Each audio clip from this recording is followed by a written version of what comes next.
Want to drive faster? Listen in as Kinch Rendell, an SCCA National Trophy winner and multi-time Pro Solo champion himself, interviews the best autocrossers in the land. He talks fast and drives even faster. And now here's your host, Kinch Rendell. Autocross Talk now has some swag. I meant to have some t-shirts ready before Nationals, but the shipper of the Press On did not get that to me in time. So I have Autocross Talk t-shirts available. You can check that out on Facebook at Autocross Talk and also at autocrosstalk.com. I have some that have Solo Nats 2016. I can also remove that for people that would like one of these shirts and was not at Nationals. I have customized some of the different gearbox shifters for different cars, hopefully covering most of them. I don't have any for those cheater cars that don't have to shift. Sorry, haven't come up with that one yet.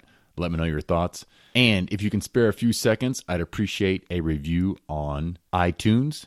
Simply go to iTunes, search for Autocross Talk, and you can subscribe right there as well as leave a review. And as always, check out the website where you can send me comments and your thoughts on the show. Today's show features Kim and David Whitener. I actually recorded this interview before Nationals, and it ends up that I got to drive David and Kim's '89 Civic at the Pro Solo finale. That was a great opportunity to drive with one of their teammates, Jerry Terranova, as well as I didn't realize when I asked him to co-drive that it was actually David's car I'd get to drive.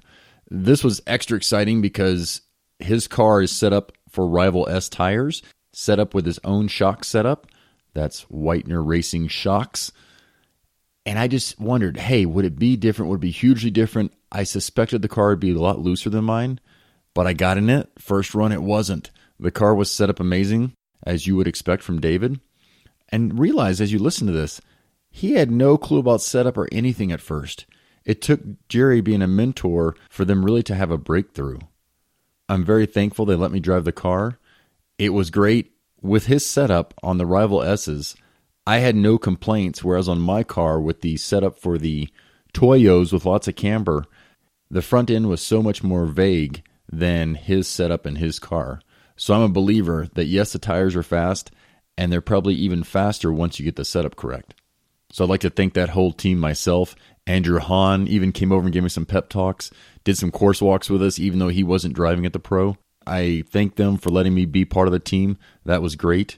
I hope you guys can find a way to have your own teams, your own support, and your own mentors in your local area. They are both multi-time national champions. Listen to this. Kim won 3 national championships in STL. Then Pro Solo championships, she also won 3 championships. An overall challenge ladies champion in 2015, 2014, 2013, 2012. That's a lot of winning, and that means she had lots of practice and lots of challenge rounds. She also was a triad winner in 2013. David has national championships in STF, 2 of them 2016 and 2015, and 2 more in STS in 2013 and 2012. Pro Solo, he's your 2016 STF champion, 2015 STS champion, and 2013 and 2012 STS champion. He also is a triad winner in 2013. You're going to hear all kinds of insights that really amaze me in the fact that, as you'll hear him say, early on, we were really terrible. And then you're going to hear how he puts in over 1,000 runs in a season and how they practice on the cheap by buying cheap tires. There's lots of insights here, everything from teammates to setting things up, to how he walks a course, how they're different when it comes to walking the course, what they notice, how David likes to walk the course when it comes to being realistic. Let's get to the show. Welcome to the show, guys. Hey, what's up? Take us back to who started racing when? So we actually got into racing at the same time. Back when we were first married, 2002, we bought a new Subaru WRX, and it actually came with an SCCA membership, and that's sort of what brought us out to our first autocross. The WRX. I've actually looked at those recently. They are not cheap, even used. Seems like they went back up in value, I think. The new ones, I was blown away. I went in there and looked because I'm like, if I get one or 2 years old, they're like $1,000 less.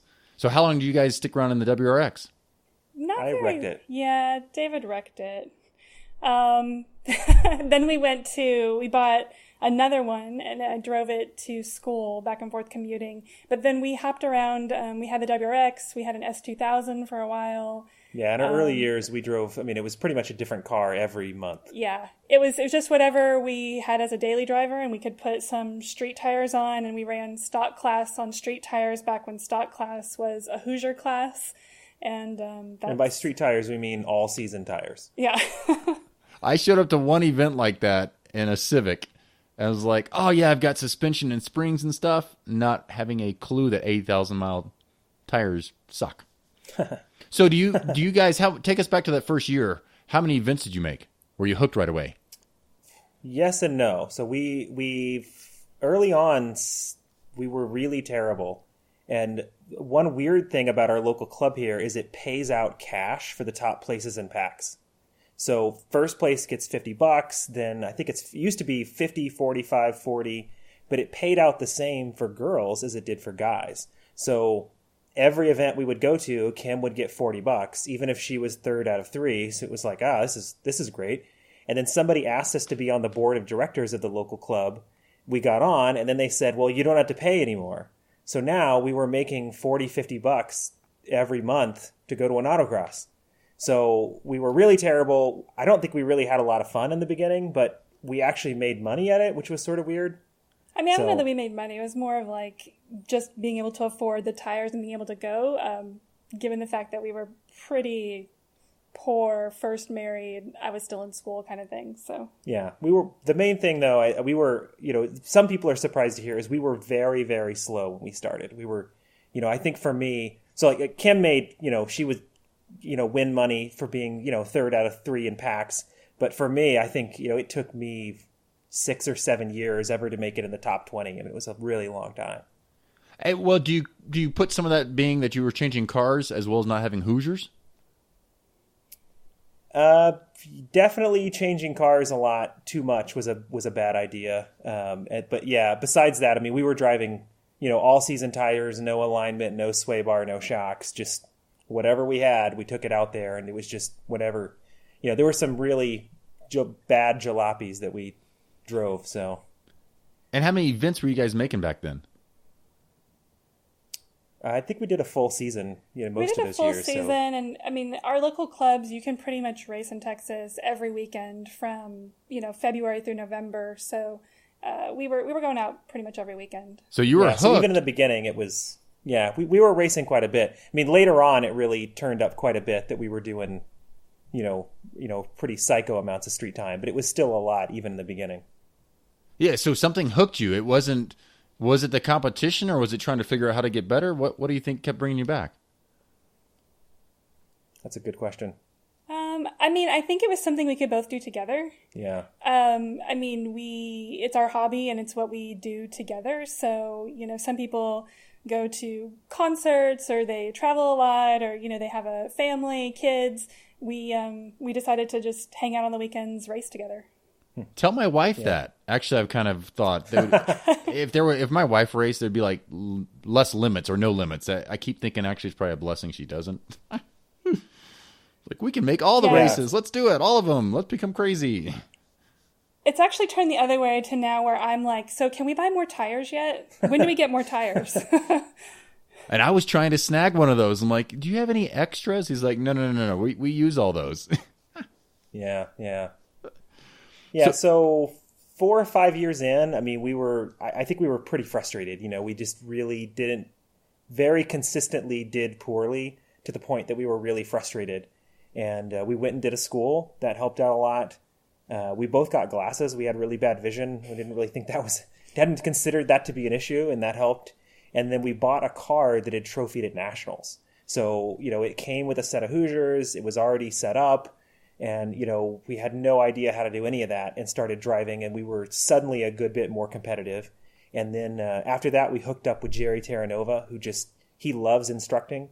And we spent a year, probably 2 years with him, where every event he would instruct with us, do data acquisition, work with us every event to get faster. And at that point, too, we were doing, I would say probably an event a weekend. So, and that's probably also too when we started doing more national events. yeah, we started doing a few. Yeah, our first nationals was 2008. Yeah.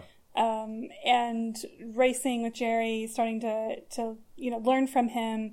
Then we actually started traveling some. We would do the Texas tour, and actually start competing that way.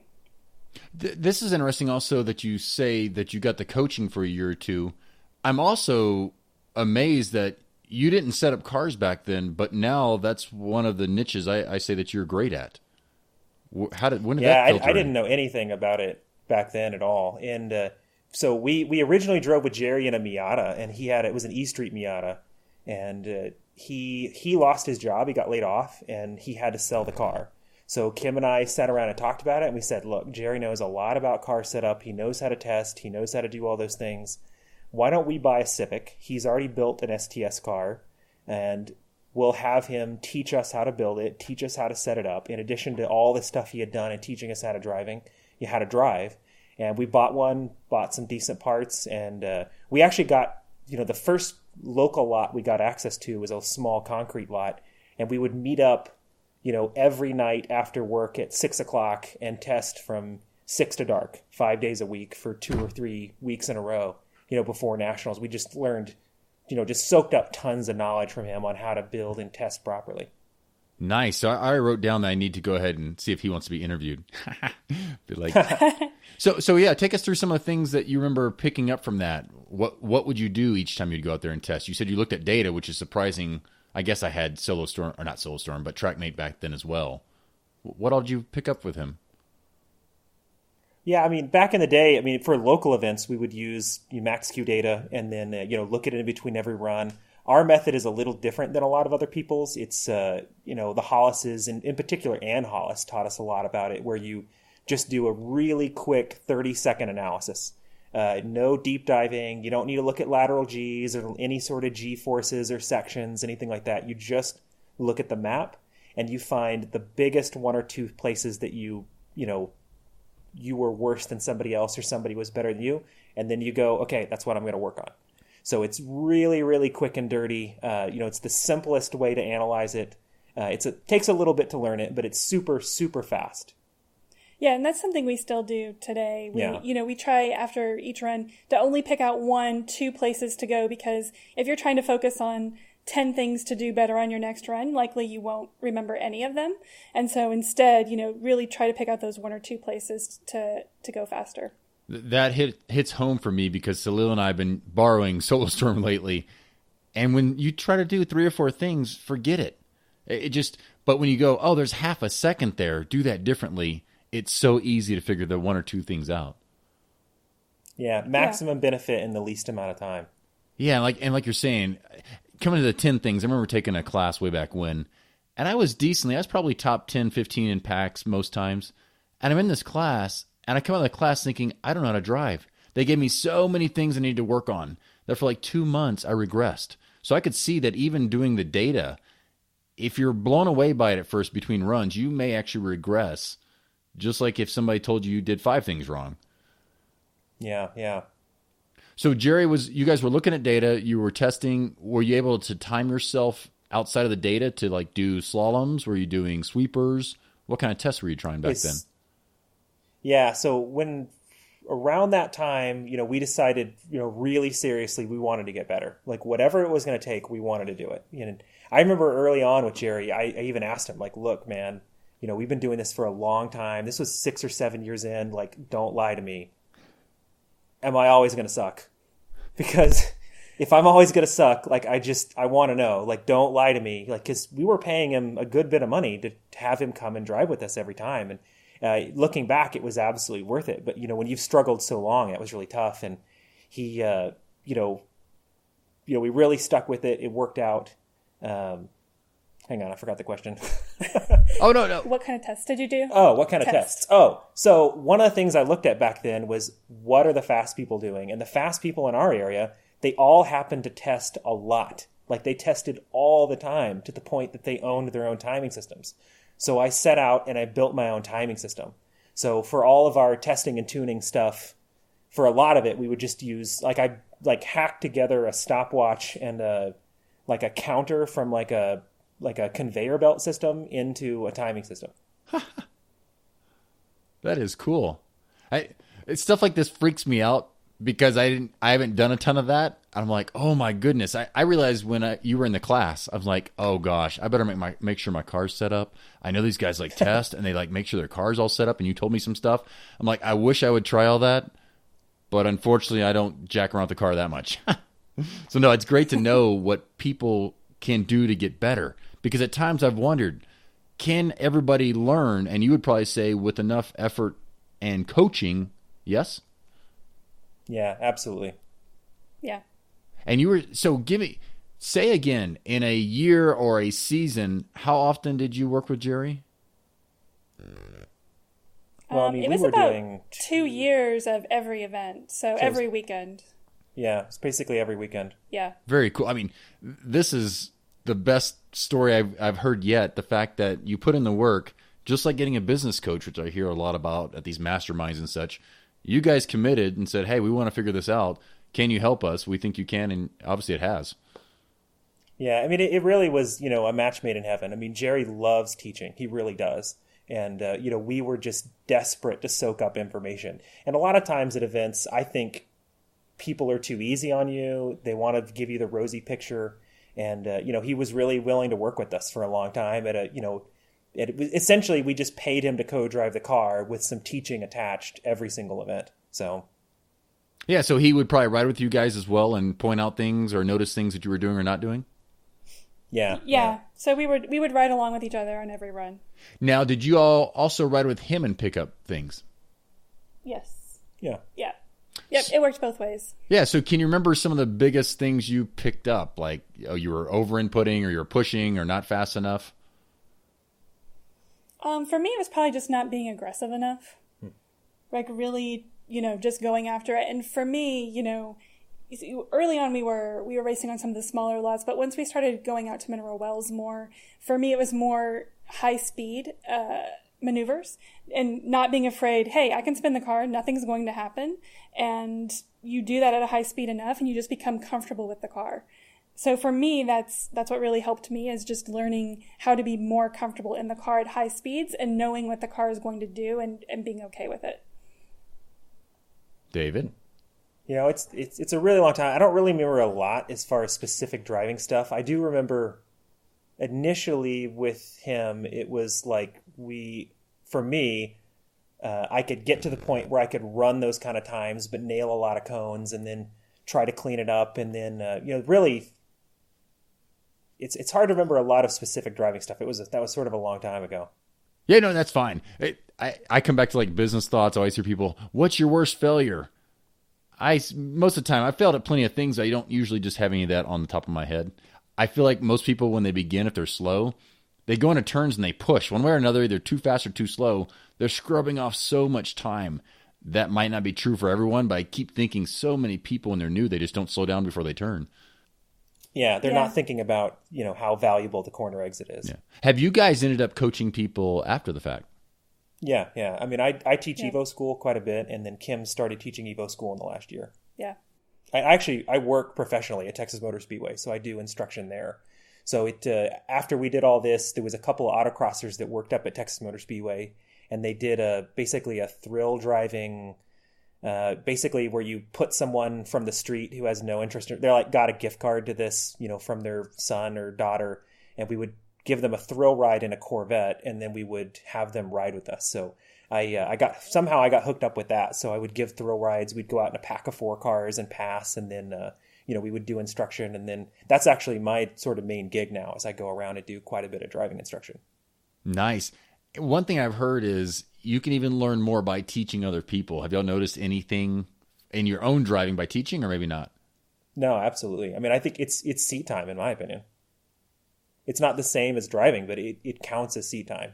You're feeling the G's, you're thinking about it, you're experiencing it, And you're thinking about all the things that you should be thinking about, because you're instructing on what you should be doing. And so when you're thinking about that constantly, it forces you to think about it. And sometimes when you're driving on your own, you you sort of slip back into your old habits.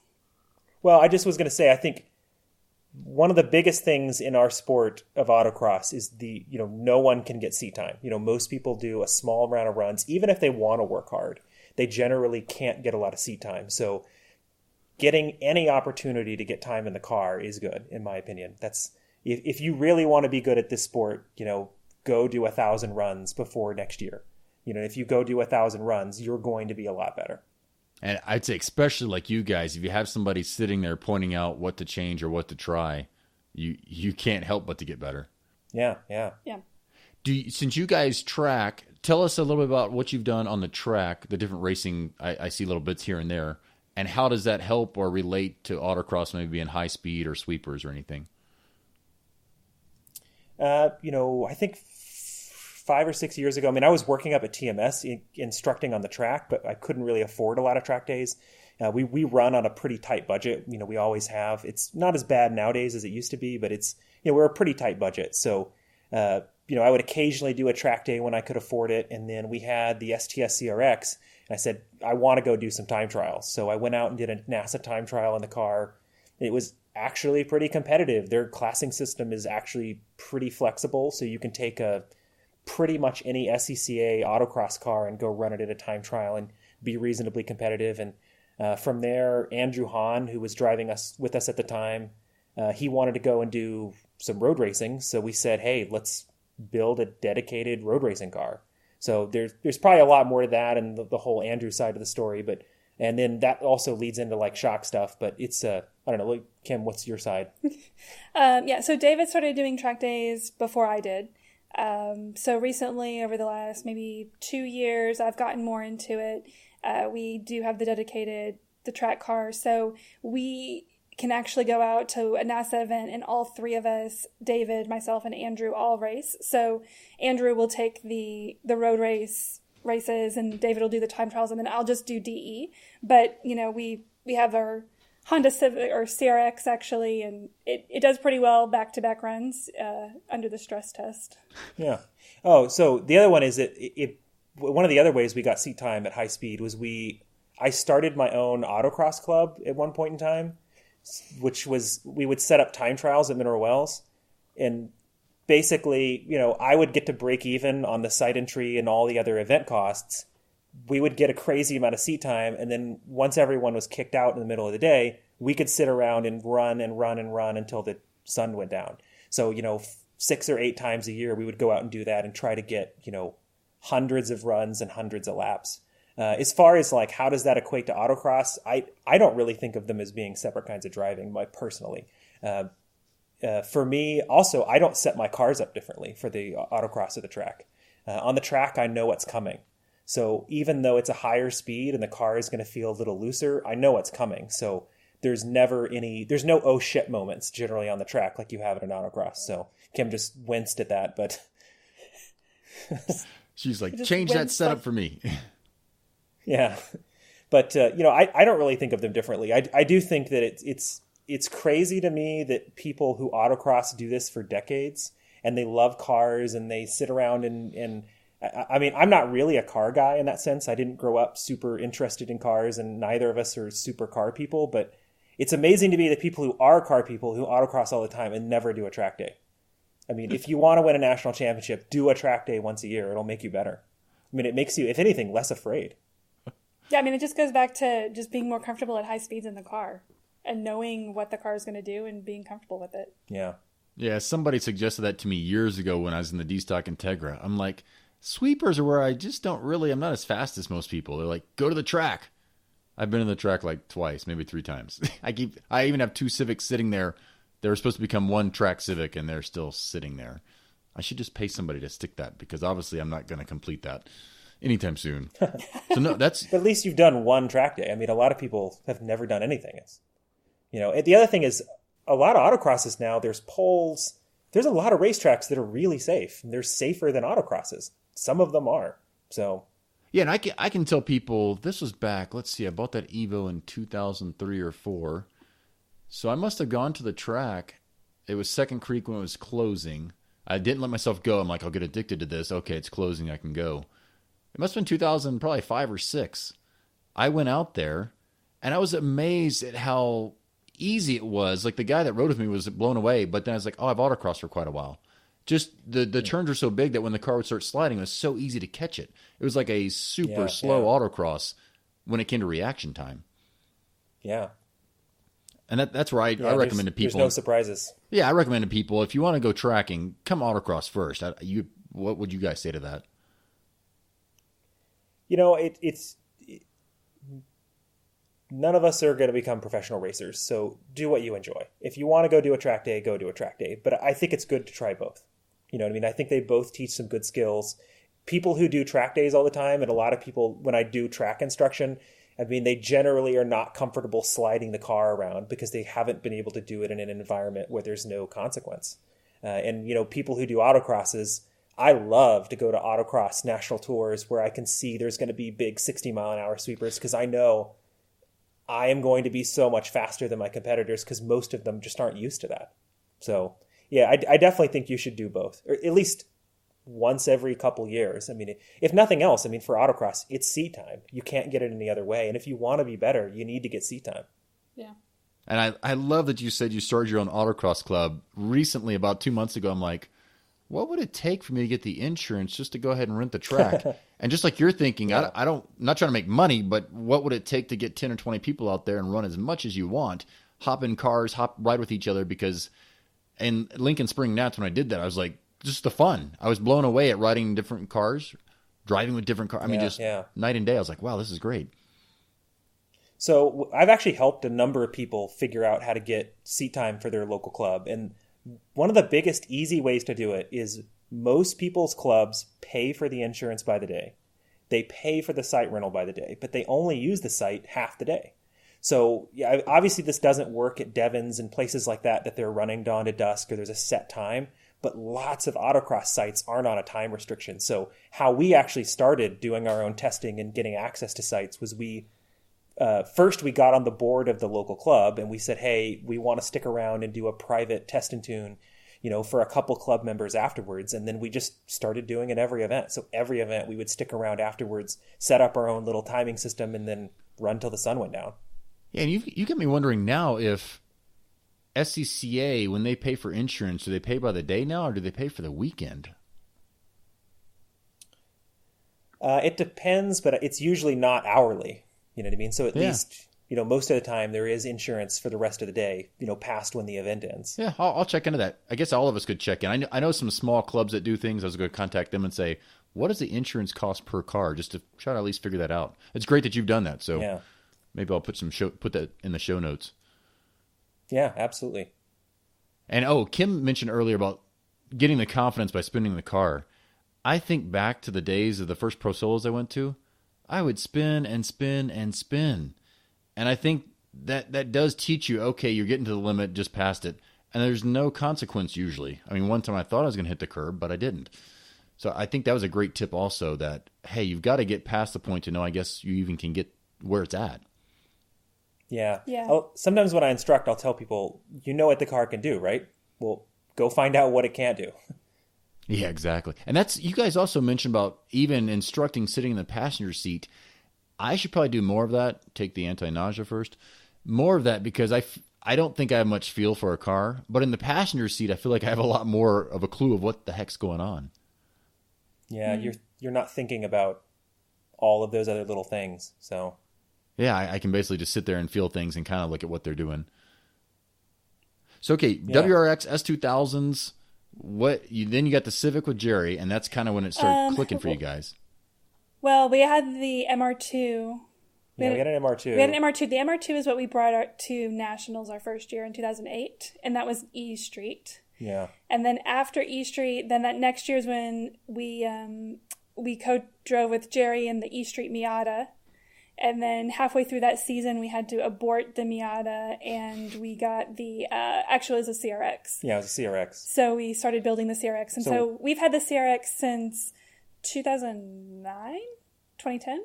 2010? Well, we don't have the CRX anymore. Well, I mean, we started in the CRX. So we co-drove with Jerry in the Honda, started running STS, and then, like I said, Jerry lost his job, which is why he had to sell his car. And very quickly after that, after he was working with us, it became clear financially for him, it wasn't going to work. So just the magic roll of the dice. Andrew Hahn, who co-drove with us for years after that, called Jerry and said, "Hey, I'm looking for someone to drive with. Who do you think is good?" And he said, "I've got the people for you. Call up the Whiteners." We had known Andrew before. We had run against him. He was really fast and we were really slow. And he came out and drove with me one time, and we ended up becoming really good friends. And Andrew, from what all of the things Jerry taught us about car setup and how to run a good team and how to do all the basic competition stuff, Andrew is somehow, I don't know how he does it, but he's just a genius when it comes to the mental side of sport. So he understands that really well and worked with us for years on how to be mentally, understand the mental game and be better at it than our competitors. And, from there, we just started getting just a crazy amount of seat time. So I think one year, I think we hit like 1,500 runs in there. We were going out. I think I rented Mineral Wells personally 23 times that year, in addition to doing, every local event and 4 or 5 national tours. And it was just really, really a lot of seat time. I really believe a lot in it. That was the year that we were going for jackets. Yeah, we were going for jackets. So what happened to the tight budget thing you said earlier? You got a killer deal, I guess. Well, what we would do back then is we would run at Mineral Wells on the Kumo XS tire in the front with the Toyo in the back. And I bought my own manual, like the elbow grease powered tire mounter. And all the other local guys who would run STS cars, we had a lot of them at the time, whenever their tires would get down to 1 or 2 30 seconds, they would give them to me. So I had an endless string of rears. And then we would just buy one pair of fronts, typically about once a month. So we would get probably 400 runs on the front of the Honda out of those, and that would be about a month usage. So, and then, soon after that, we started winning some contingency stuff. So that helped out quite a lot after that. But really just finding a tire that was cheap enough to, was just rock hard and could last forever, allowed us to get that amount of seat time without it being crazy expensive. So, and was that the tire to have back then or no? Oh no. So, that was the Toyota. But I like hearing that. So you were willing to take the seat time on not the grippiest tire because you could still learn and obviously improve that way. Yeah, even a year or two ago, when the last year we were all running the R1R together, we were practicing locally on the Federal 595 RSR tire. So that was they still sell it. It's like $60 for a 195 50/15. So you would tell somebody, spend your money getting the seat time, not on the tires, basically. Yeah. Well, you don't want junk, but you don't need the absolute best. So like, let's just say if we took one of the GRM tests, you can get a tire that's 2 or 3 tenths off. You'd be much better off getting 500 runs of seat time. You'll just be a faster driver. And not just that. Again, none of us are going to become professional race car drivers, so why not enjoy our cars for what they were meant to do more? Man, you keep saying somebody's going to become a professional. Probably not the 3 of us, but... Yeah, not the 3 of us. But it's just, I think it's the best way to look at it, for me at least, because, we all can get overly obsessed and a little psycho when it comes to this amateur sport. So for me, that's like my the thing I need to tell myself to make sure I don't get too serious about it. It's how he stays grounded. Yeah.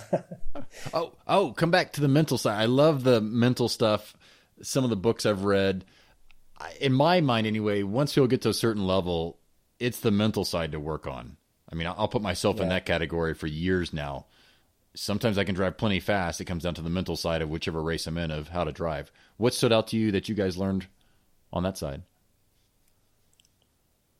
Yeah, it's one of those things that's really hard to put my finger on it. Yeah, the mental side is something that I feel like I have a good understanding, but I can't explain it. You know what I mean? It would be, my recommendation at some point is you should just have Andrew Hahn on for an interview. I don't know why he's so good at that, but he really is good at it. For me, one of the things the way I try to explain it to people when I teach schools is that every run, when I get to the start line, I don't want to be an autopilot. Most of us, a lot of times at local events and even at big events, we get up to the line and we just drive. So for me, I get up to the start line and I think of some sort of word or phrase or something that gets me in the mindset of what I need. So like, what did I do wrong? What mindset do I need to get in? And then repeat that every event, every local event that I do, every big event. So, I'm just like a computer that I can put in whatever sort of program I need for that day based on what sort of my mood is. I don't know if that makes any sense. Okay, what mood is it when you scream and I have to look over and like, oh, that's David? So a lot of times for me, especially doing a lot of instructing, I tend to underdrive. So I'm just trying to be really smooth. So when I get to big events, I just 2 or 3 runs in, I'm just not going any faster and I'm not making any mistakes. I'm not pushing the car really hard. So a lot of times it's a side effect of doing too much instruction. Not that I'm saying like don't do too much instruction. But when I started to do a lot of it, I found that I couldn't get myself amped up to the same level that I needed to when everything was on the line. So for me, 2 or 3 times a year, I'll get to the point that I know that's my problem, and I just scream whatever I need to do, whether it's punching parts of the car off the car, which has happened, or just screaming, whatever it is. That's what helps me then. But I don't. One of the things people think I think people think that I do that all the time, and that's sort of a rare occurrence. But when I need that, that's what I do. So sometimes I'll tell you, I do I open up the sunroof and put my arms out to do the full-on Kinch impression, because that's what I need that day. So you've got me now thinking at times I need to amp up, because almost when I'm doing that anyway, I usually get there, I'm like, I'm so relaxed. I'm like, whoa, like, I don't know why I go with that feeling, but I might try at least clapping or something. I might have to pump it up a little bit. Well, I mean, there's some days you need it, you know? And that made sense when you said, what mindset do I need for this day? Or let's say even this run. I always come back to telling people, I'm like, for me, a hero run has never worked, because as soon as I think I need a hero run, I push my brake zones, which usually does not work in this sport once you're already pretty much at the limit. So that's a good point to think, what mindset do I need, and not to keep doing the wrong program if it hasn't worked in the past. Yeah, absolutely. So anything, Kim, you would say on the mental side of stuff?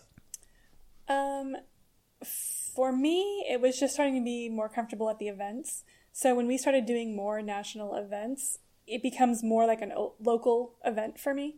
So, when we started doing, I think we started doing Pro Solo 5 years ago. So we did Pro Solo and tours around the country, to where the national events were almost like our local event, because when you're gone every weekend traveling around the country, hanging out with your friends nationally, those do become your local events. And so, just so, you have less nerves, you're less just sort of concerned about what is on the line when it just sort of is the local event. Yeah. And David, I hear you say that you try to treat your local events just like the big events. You try to have the same exact respect and programming and same routine. I mean, I would say that I try. I don't know that I'm always successful at it. But yeah, I mean, I try to walk the same amount, and all that sort of stuff the same amount. It's gotten to the point we actually don't do many local events at all. So we do private practices with just ourselves and a few friends. So we're unlimited on seat time. And then we do 3 or 4 or 5 local events a year, and then about the same amount of national events. So it's a lot of times at local events, it's like people are like, we haven't seen you in a year. It's almost a little weirder than going to national events. I understand. But yeah, I mean, that. I do try to. Yeah, I do try to do the same amount of course walks and things like that at a local event I would at nationals, and we always try to make sure we do data and stuff the same way. So, yeah, just so once again, nothing's different. There's not extra pressure. Take us through what you guys think of, how many course walks you'll do, what you're picking out. I mean, I would say it depends on how complex the course is, for starters. If it's a really simple course, maybe 2. I would generally don't do less than 2. If it's a very complicated course, Blytheville has had a few courses, for instance, that were down and back Pro Solos, so they were just an endless string of transitions. I remember years ago getting ripped to shreds by Tom O'Gorman, and I remember sitting there thinking, like, man, I don't have the course memorized. I've driven this course 12 times, and I don't have it memorized. Like, this is why I'm losing. You know what I mean? No disrespect to him. He's an amazing driver. It beat me many, many, many times, but it definitely not. I don't think you should have one number. So if the course is really complex, I try to walk it as many times until I have it memorized.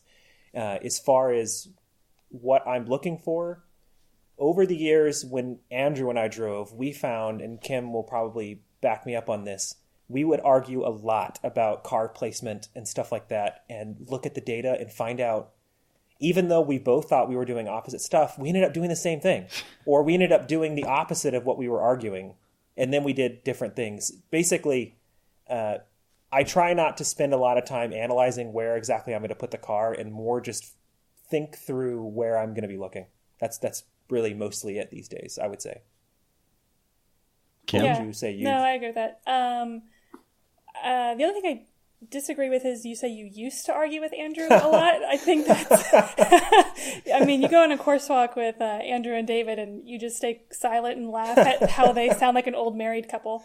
But no, yeah. So, yeah, I don't really think about where the car, what I'm going to do. For me, I've tried to think more of how the car... I don't try to walk optimistically. So in that case, if the car is going to, push out wide naturally, because that's how the car, is going to move, I try to walk in that same manner. I see a lot of people who walk optimistic lines, and then that in reality, that's not actually what ends up happening, and it could throw you off. So trying to walk how the car is actually going to move, and then also just really focused on where I'm going to look. So one thing on that is maybe 5 years ago, I sat around and plotted out at X speed, my car can turn 5 feet to the left every 20 feet or something like that. I plotted it out for different speeds, and then I would walk along floor tiles, found some place with floor tiles, and I would try to walk that arc so I could sort of memorize it. And if you ever do this exercise, I think it's about 1 in 15 is a normal arc for a high-speed car. So every 15 feet forward, you go 1 foot to the left. And you can sort of find a place with floor tiles and do that. That is not turning very much compared to what you can turn by just normally walking. So I try to really pay attention to how much I'm turning. So I'm always trying to stay with that. But I try to teach this technique to lots of people, including Kim and Andrew and Jerry, and no one seems to be able to get it.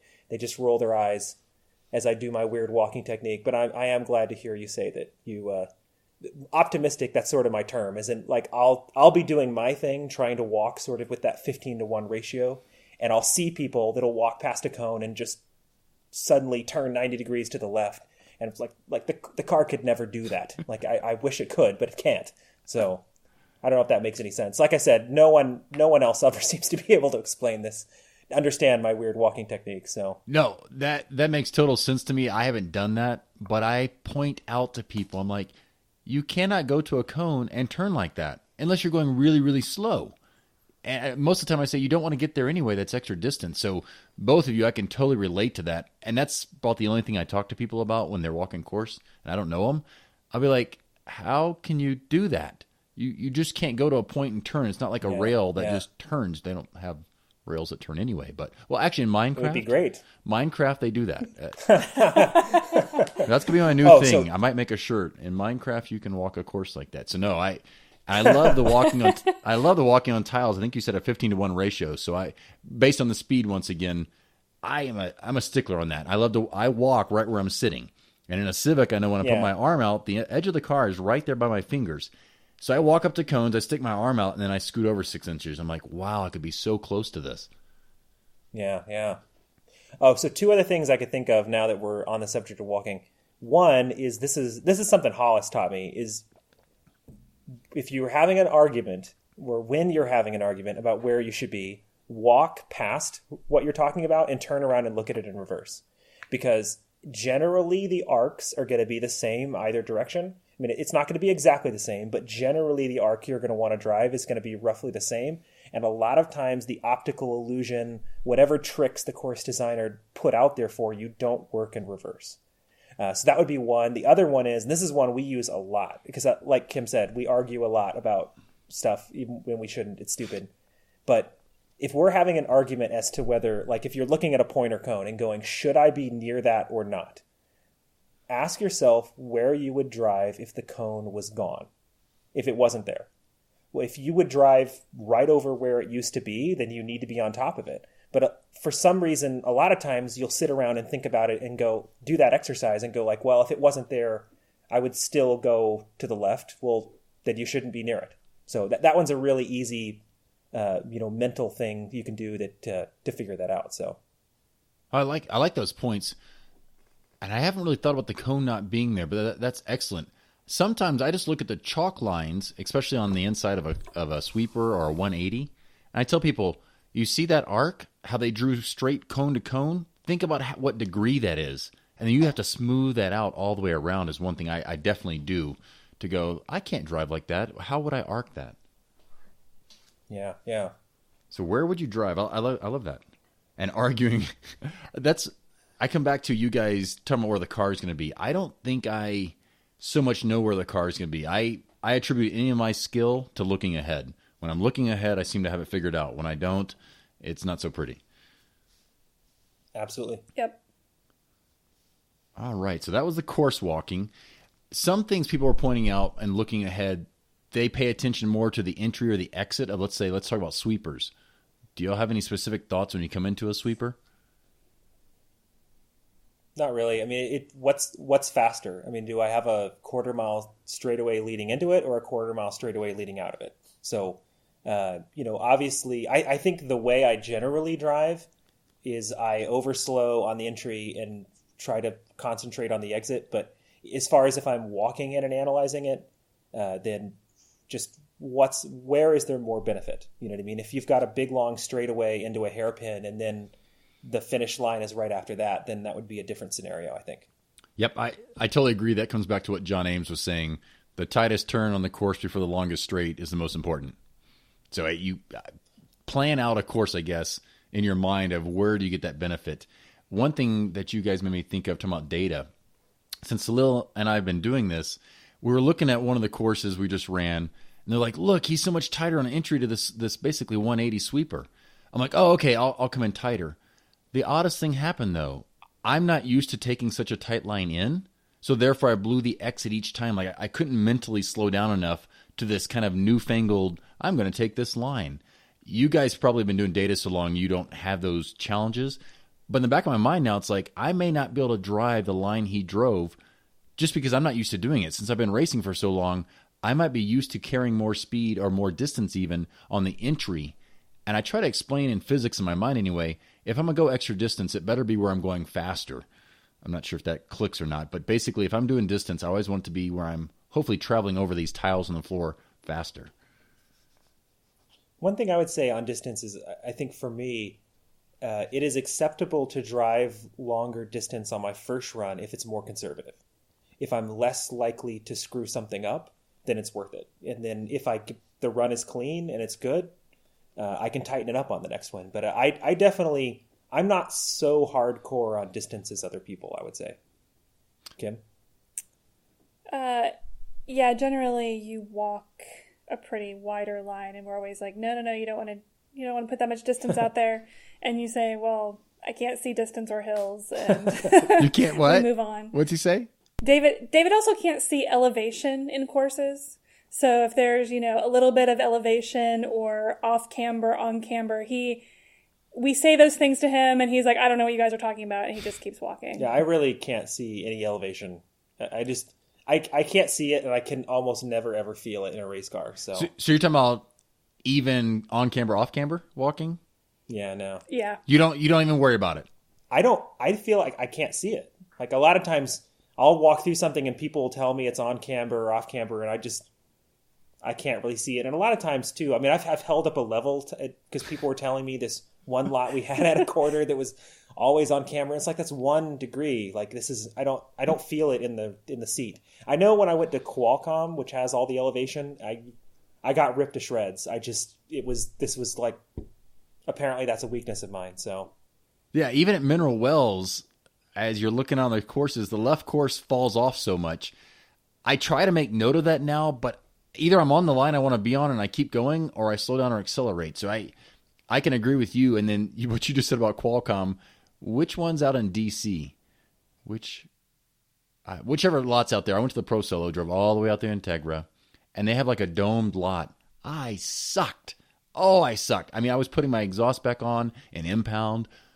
I'm going home as fast as I can. I'm probably never, ever, ever going to drive back here. Now, maybe I'll fly back in, but it was bizarre. Yeah. Qualcomm, I will say, I mean, like, I wouldn't want to go back there to compete because I think the locals are going to have a big advantage over you, but it was an amazing experience. I mean, that was a very unique autocross site to go to. I mean, I think it was like 50 or 60 feet of elevation in it, so. It was a lot. Is that San Diego? Yeah, it's San Diego. Yeah. All I remembered is Kiesel set up a very fast course, and it was like gritty. It was like there was a bunch of extra grit there, so I do think the locals probably have a better clue of what the heck to expect. It was fun in any case. So yeah. But El Toro is still one of my favorites. I'm still glad it was. Well, I didn't make it this year, but that is a lot of fun. So distance. One thing I realized when I came into ST class, I was such a stickler on distance, and I wasn't that competitive. So finally, I was like, I better let the car, whatever it takes to keep my foot in the gas. So I felt like I went from being a super tight and tidy driver to more so I might be approaching elements and not be on the late apexing line. I'd be further behind. But as long as I survived and could keep my foot on that little gas pedal, it definitely started to pay off. Yeah. Makes sense. Did anything ever come like that when you guys switch cars, or you pretty much have just said, hey, I'm going to look ahead and take the line I end up on? I'm a big believer in I don't like to set like specific rules for myself. So as far as like I'm always going to do X or Y, especially running data all the time. I mean, there's sometimes more distance is better. Sometimes the tighter line is better. I mean, generally it's a tighter line, but I don't think it's a good idea. Like one thing teaching a lot of schools, people want like a sentence of wisdom that they can always use. And that doesn't exist a lot of the time. Sometimes one thing pays off, sometimes it doesn't. The only nugget I'll say is what I said earlier, which is distance is fine if it's more conservative. I mean, our sport is about risk. You know what I mean? How risky do you want to be without a course walk? So anything you can do to make it less likely to hit those cones is worth it. Yeah. Like you said, memorizing the course, knowing where you're going. So riskiness, slaloms. I believe your cars are set up looser than I couldn't honestly get my car looser, probably because I didn't know what the heck I was trying to do. What are your thoughts when you guys approach and attack a slalom? Where are you looking? What are you trying to do? Well, let Kim answer that driving part, and I'll answer the setup part. So as I enter a slalom, I'm always just looking ahead. I mean, it's all about looking ahead and deciding, okay, do I need to make sure that I backside that first cone, really start the slalom early, get ahead of myself, to sort of set myself up well for the exit of the slalom. Makes total sense. You basically start the slalom at the first cone. Yeah. Start the slalom at the first cone and then, continue to power through the slalom. I mean, obviously, if there's, the distance is shrinking as you're going through the slalom, trying to be consistent throttle, a lot of people are on and off the gas. Again, I try to do a lot of things, but in reality, it just sort of is in the moment. And a slalom is one of those things for me. So on the setup side of things, I think for me, I want a car to be much looser steady state. So it's just let me back up. So most people start in stock class. They start on basic single adjustable shocks that have a lot of rebound, and cars are set up to lift, rotate. So you drive up to a cone, lift, rotate. Drive up to a cone, lift, rotate. And for a soft, pushy stock car, this works really well. It's easy to understand. It's easy to feel. It's pretty predictable. But lift off the throttle is the same thing that happens when you have sort of an oh shit moment and you drop the throttle. So there's a sort of a knife's edge there in setup to make something that rotates the way you want, but it's forgiving when you screw up. My philosophy is to make the car much, much looser steady state and make the shocks. So essentially, instead of having a car that's pushy and it lifts, it rotates every time you do any sort of transition, I want a car that's substantially looser, but then pushes in transitions.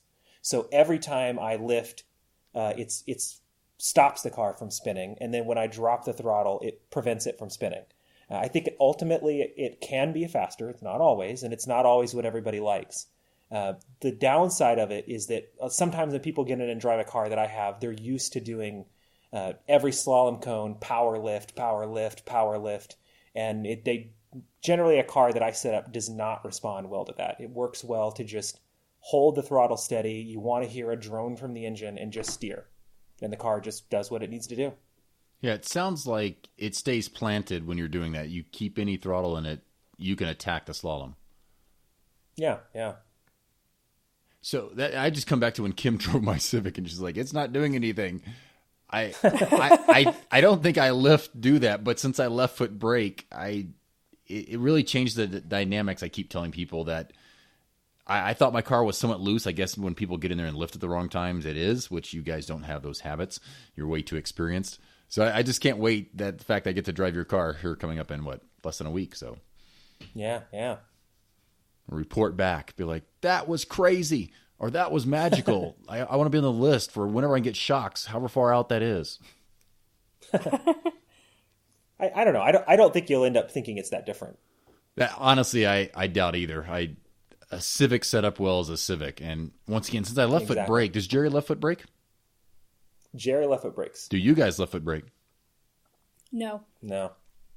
And he is just as fast or competitive left foot braking as you guys right foot braking. Is there a big difference, or does he notice anything? No, I don't really think there is a big difference.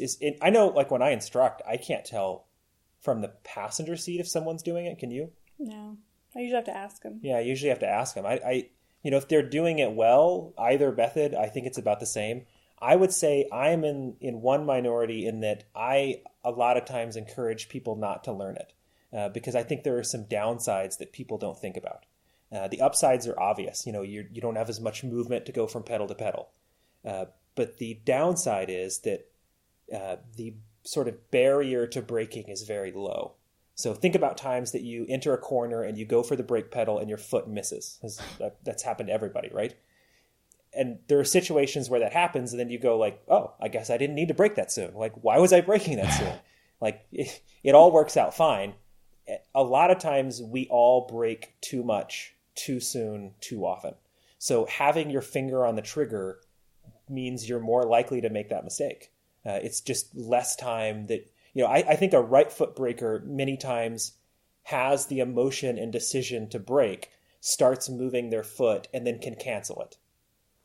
Where a left foot braker is deep into the brake before they have that second thought. And the other example I can give you is if our sport somehow involved us pointing guns at each other, you would want me to not put my finger on the trigger, right?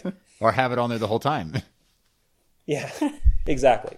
So I do think there are some downsides to it, which is one that, a lot of times when I teach schools, you always get people that are like convinced. They're like, oh yeah, it's faster. No good drivers are good with right foot braking. It's clearly, if it was faster, why aren't all the top drivers in autocross doing it? Oh, exactly. I do think there are some real scientific reasons as to why it isn't necessarily always faster. So, and I bring up every time I bring this question up, if you left foot brake like I do, you probably don't have a true lift where you're not braking.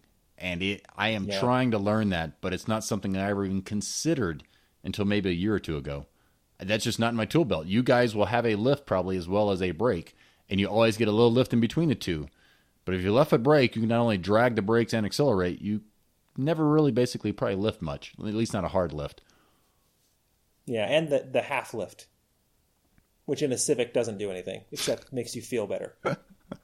True. Well, what's crazy is at this altitude, the habit is, plant the foot, plant the gas, get off the gas, plant the gas. And you come down to Lincoln or somewhere close to sea level, and all of a sudden the car is disrupted. And it's not a on or off button. It's a bad thing where I have to remind myself, you need to modulate and add 10% or 20%, but not just bury things. So that's something I can tell people that are at altitude, maybe just in general. There's not always, I used to think, this slalom's flat out. No. You've got to modulate on, and sometimes you modulate off 5% or 10%. When I'm driving really well, I notice I'm doing that. Yeah, absolutely. Have you guys noticed or worked on how you come off the brake pedal? Yeah, I don't think so. No, not necessarily cutting off the brake pedal. I do know that, after analyzing data, I'll see, I'm braking too soon compared to David's run, or, usually I'm just braking too soon. That's my problem. So I will actually think about not braking and consciously like force myself not to touch the brakes and lift more rather than using the brakes. But I don't know that the actual brake pedal pressure applied has ever really crossed my mind. The only time I can think about I've ever worked on it, I didn't really think that I was working on it, but we used to have it was a turn we called the hook, which was part of a time trial course we'd set up at Mineral Wells, and it was it was a third gear turn, and you'd enter it, well over 100 miles an hour. And a lot of times I would just set up that one turn and drive it over and over and over and over and over, just, tweaking the shocks up and down a click, trying different air pressures. And there was probably a lot of times where I was driving everyone crazy who was out there at the event with me, because I would just drive this one turn and just stop, turn around, launch at it again, and really working on getting the setup right so that I could roll out of the brakes, as the car rotated in, transferring the two. I would say if another way of asking the question, this may be what you were getting at, is like, threshold braking, late braking versus straight line braking. It's that for me, it's something I don't think about. I just want to keep the tires at the limit all the time. So it sort of leads into the question you were asking, I guess. Yeah, no, at times I realize I come off the pedal really smoothly and the transition is it's maximized. It's just that for years I never thought about that. You read in the books, hey, you don't want to shock the tires, but I would basically be coming off as hard as I could and back to the gas. Well, in this case, not with the right foot, but doing that, just not being so smooth off. So some people are like, oh, wow, you hit the pedal really hard. I'm like, I'm okay usually hitting it hard if I'm going in a straight line, but I really care not to come off of it really hard. Just something oddball I'd picked up a while back. And what you just said about 100 mile an hour turn, is that when you sold me those lightweight brake kit? Probably couldn't handle that. Yeah, that was probably used in that. And I was like, this thing can't handle the heat. So you were doing 100 in a Civic or CRX? Oh yeah. I mean, we were, running it. There's a Mineral Wells. It's 35 acres. So we could set up a 2-mile road course made out of cones. We can get about a quarter mile long, a full straightaway about a quarter mile. You can get longer than that if it curves. But we were tracking the car. Were we just ran the Pro Solo or somewhere else? No, same place. Same lot. The back stretch of it is a quarter mile. I just can't picture that, but I guess just the back section back there, what was furthest away from the truck. Yeah, so you just the whole back stretch is a quarter mile. So if you have it go back down and loop around a bunch, you can get, I think it's about 1.5 miles. And if you go crazy, you can get 2 miles out of it. So nice. I had no clue. I've taken the Civic to the track once, and yeah, I was like, wow, I got over 100 miles an hour on the straight. Okay, brakes, hang in there. Yeah, they do really well. They're great track cars. That's why I have one sitting there with a B16 sitting next to it. I keep thinking, I was like, honestly, the stock engine, I was like, oh, this is kind of boring on the straight. Let's get a B16. Yeah, you should do it. So no, I totally agree. Also, braking, I only think I left foot broke because of the turbo car, which maybe there's some times you don't even need to do it in a turbo car to be faster. So we covered slaloms, braking. What else stands out for you guys when it comes to attacking a course from sweepers? We talked about slaloms. For me, I think a lot of people don't attack the start of a course. So they start out, they get comfortable in the run, they feel out the tires, they amp up through the run. Then a lot of times they'll make a mistake, and then they go, I'm angry. The caveman part of your brain kicks in, and they get more and more aggressive, and then they overdrive the finish. So years ago, I started telling myself I want to always attack the start. Figure out what the tires are doing right off the bat, and then I sort of give it up at the finish, which sometimes that phrasing doesn't make sense to people, but I basically just back off at the finish. Just pull myself back and try to just be smooth and not overdrive the car, because your psychology is the opposite. Even if you feel like you're babying it, you're still going to squeal the tires at the finish anyway. So that way I generally, you will generally never see me hit a cone at the finish. So interesting. Nice. Kim, any thoughts there? What was the question again? just if there's any other part of the course or how you're looking at them We talked about slaloms and sweepers. It might be your mindset. Like, you just covered the mindset. Yeah, no, I just try to really just get into my focused place. I know for a while, I sort of like bounce in the car. You could see the entire car like sort of bounce outside of it. Just sort of getting my nerves in check, getting focus on where I want to look. I pick out different places on the course that I name. So, knowing my places, my named places that I know I'm going to be focused on as I go through the course. But for me, having too much of a plan usually just doesn't end up very well for me. So I try to get up to the line with the right mindset and go for it. I like that. I can't wait to hear who can relate to that and who picks this up as something. Hopefully you guys, if you try this out, definitely tell them thanks, reach out to them. So tell us, you transitioned from STS, kind of, since you keep jumping back, to STF. What kind of differences or learning curve did it have to set up that RSX? And actually, guys, I guess the Civic SI to begin with in STF. Yeah, we switched around a bunch. We went from the Civic CRX to the Civic to another Civic, and it was all pretty easy. And then we went to the EP3, and it was difficult but easy. And so that car was struts. This year we switched to the RSX, and it's actually, surprisingly, it's the same suspension as the EP3. It has just been a nightmare. Having a car with much more power. In general, that suspension is just one of the worst ever imagined. It is really awesome for packaging. Like, if you want to have a really good interior space, it's really good at that. But it has, I don't know how technical you are, but the motion ratio is really terrible. So the rear, it's like 0.5-1. The front has tons of bump steer. Everything toes in and out, and the camber curve is an S shape in the rear. So figuring out that car, we did a lot of modeling on it and tried to figure out exactly what range we wanted to hold the body in and how to move the mounting points around the best way to get it to work. It was a very fun experience for me building parts in the shop, but it is very much not as much fun to drive as an older Civic. So it's we may actually put the car up for sale. So. It has air conditioning, though. It has air conditioning. That's something. Yeah. What's the contest you're going to hold at Nationals, or the different ones? Oh, yeah. So we're going to do a thing for STF. We're calling the STF Grid Off. So it's we're going to hold like a coldest air conditioning competition, a most like street miles driven in a year. So whoever can prove but on your honor of how many miles. And then I think someone was talking about getting a bunch of cardboard boxes. And so we're just going to stack them all up and see who can fit the most crap in their car and make a lap of grid. Just a couple of fun things to do in addition to the normal stuff. So we'll have it in grid. I think we've got some prizes. I got a Blockbuster movie rental gift card. I think it was $25. So if you can find a Blockbuster, you can use that. You got that for 99 cents because they don't exist? Yes. Yeah, 99 cents on eBay. And I got a 99-cent set of fine steak knives. So they are the finest steak knives you can get for 99 cents. So it's a set of two. I'm about to say it's more than one for 99 cents. Nice. Yeah. So would you say the EP3 Civic was easier than the RSX with less power and such?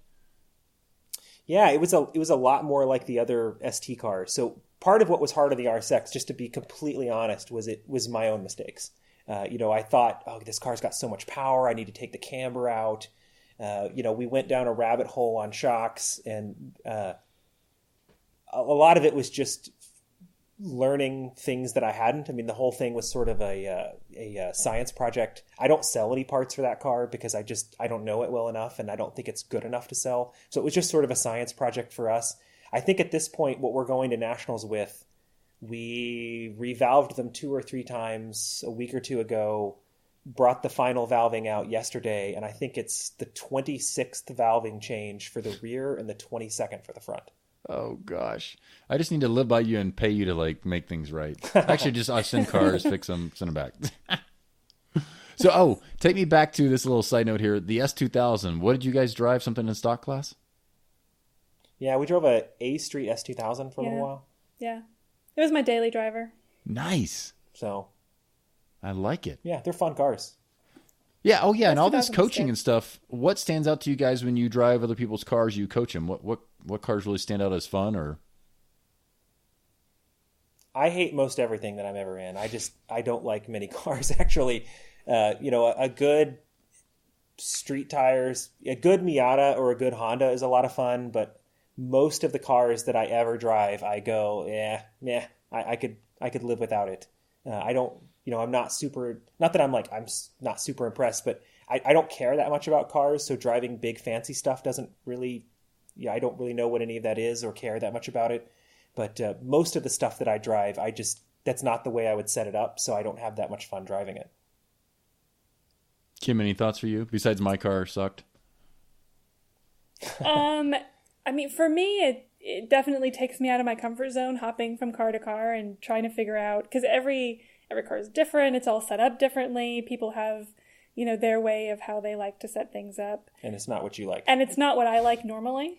So you drove a car the other day you liked though, right? Oh yeah. So we were teaching at school and I actually drove a GT4. Yeah, the Porsche. So, that was a fun car. And she's like, "What is this? Is this expensive?" And I'm like, "Yeah, yeah, it is." I don't think I was quite that ignorant, but that's the cheapest GT car you can buy.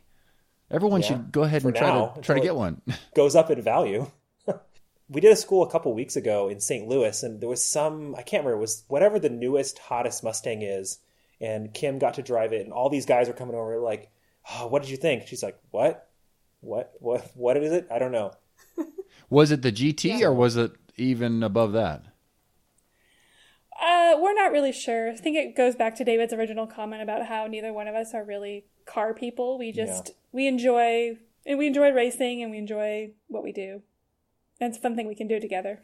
Yeah, I actually heard that the GT Mustang, that I'd be very impressed from other Evo school instructors. They're like, you will be impressed if you get in one of those cars. Although I'm not used to any kind of bigger car with power.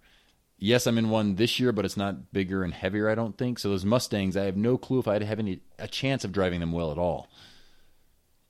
Yeah, it's a different experience. For me, I think I like Corvettes, and I like C4 Corvettes, and I had one Viper that I liked, and that's about the only big car. I hate every Porsche I've ever driven. Porsches have no front camber, so they push steady state. Something about them in my driving style, and maybe if you just wiped my brain and I didn't know I was in a Porsche, it would work better. But every time I get in one, I'm like, this is not going to go very well. Oh, I can tell you, especially a GT3 with the engine in the back, those front tires are cold that first run. And the whole, I'm in a Civic and I can accelerate out does not work, because what you're saying, I bet has a lot to do with you might attack the exits. Well, when you plant your foot in a car like that has any power and the weight even goes further to the back, they push like no other. Yeah, it is. So the GT3 actually has more camber. I think that's one of the only ones that you can put in camber from the factory. So imagine that car. I don't know what it has. It's like 3 degrees or 2 degrees. Imagine if we took it all out, and that's what the experience you have. So imagine that on cruddy tires, and that's what instructing in a normal 911 is in a normal autocross school. Oh, yeah, the patience to stay tight, even for somebody experienced, I guess. Experienced but also trained to add some throttle there would not work. So newbies, I guess it'd actually be a bit of a curse to have one of those compared to the Miata. Once again, I still wish I would have learned in a Miata. I just had no clue that those were decent cars. Yeah, I like Miatas, but Kim does not. Oh, and that reminds me, I think it was Ron Williams was like, "Oh, you can't trail brake those things." Well, now that you guys have driven one more often, do you notice anything different? Once again, you said you set up your cars the same for track and autocross. Do you drive a Miata any differently when it comes to braking? I don't think so. I mean, I really think a lot about what I think there's a large portion of my brain that's thinking about the tire at all the times. Am I using all of the tire? I want to trade off braking into a sweeper. So longitudinal to lateral G's. But no, I don't think there's a big difference. Also, but the one other thing on that, Kinch, is that my Miata is vastly differently set up than what other people's are. So it's going to be at nationals. So like my Honda setup, my spring rates are typical. They're not far off what anybody else runs. They're actually a little softer than what most of the ST Honda crowd runs. The Miata stuff that I've been working with is just radically different than what anyone else has done. Most of the Miata guys run 700 in the front and then 300 or 400 in the back. Just to boil it down, It's way softer in the rear. And this is a car that has 50-50 weight distribution. So the one that I've been building has really close to the same rates front and rear.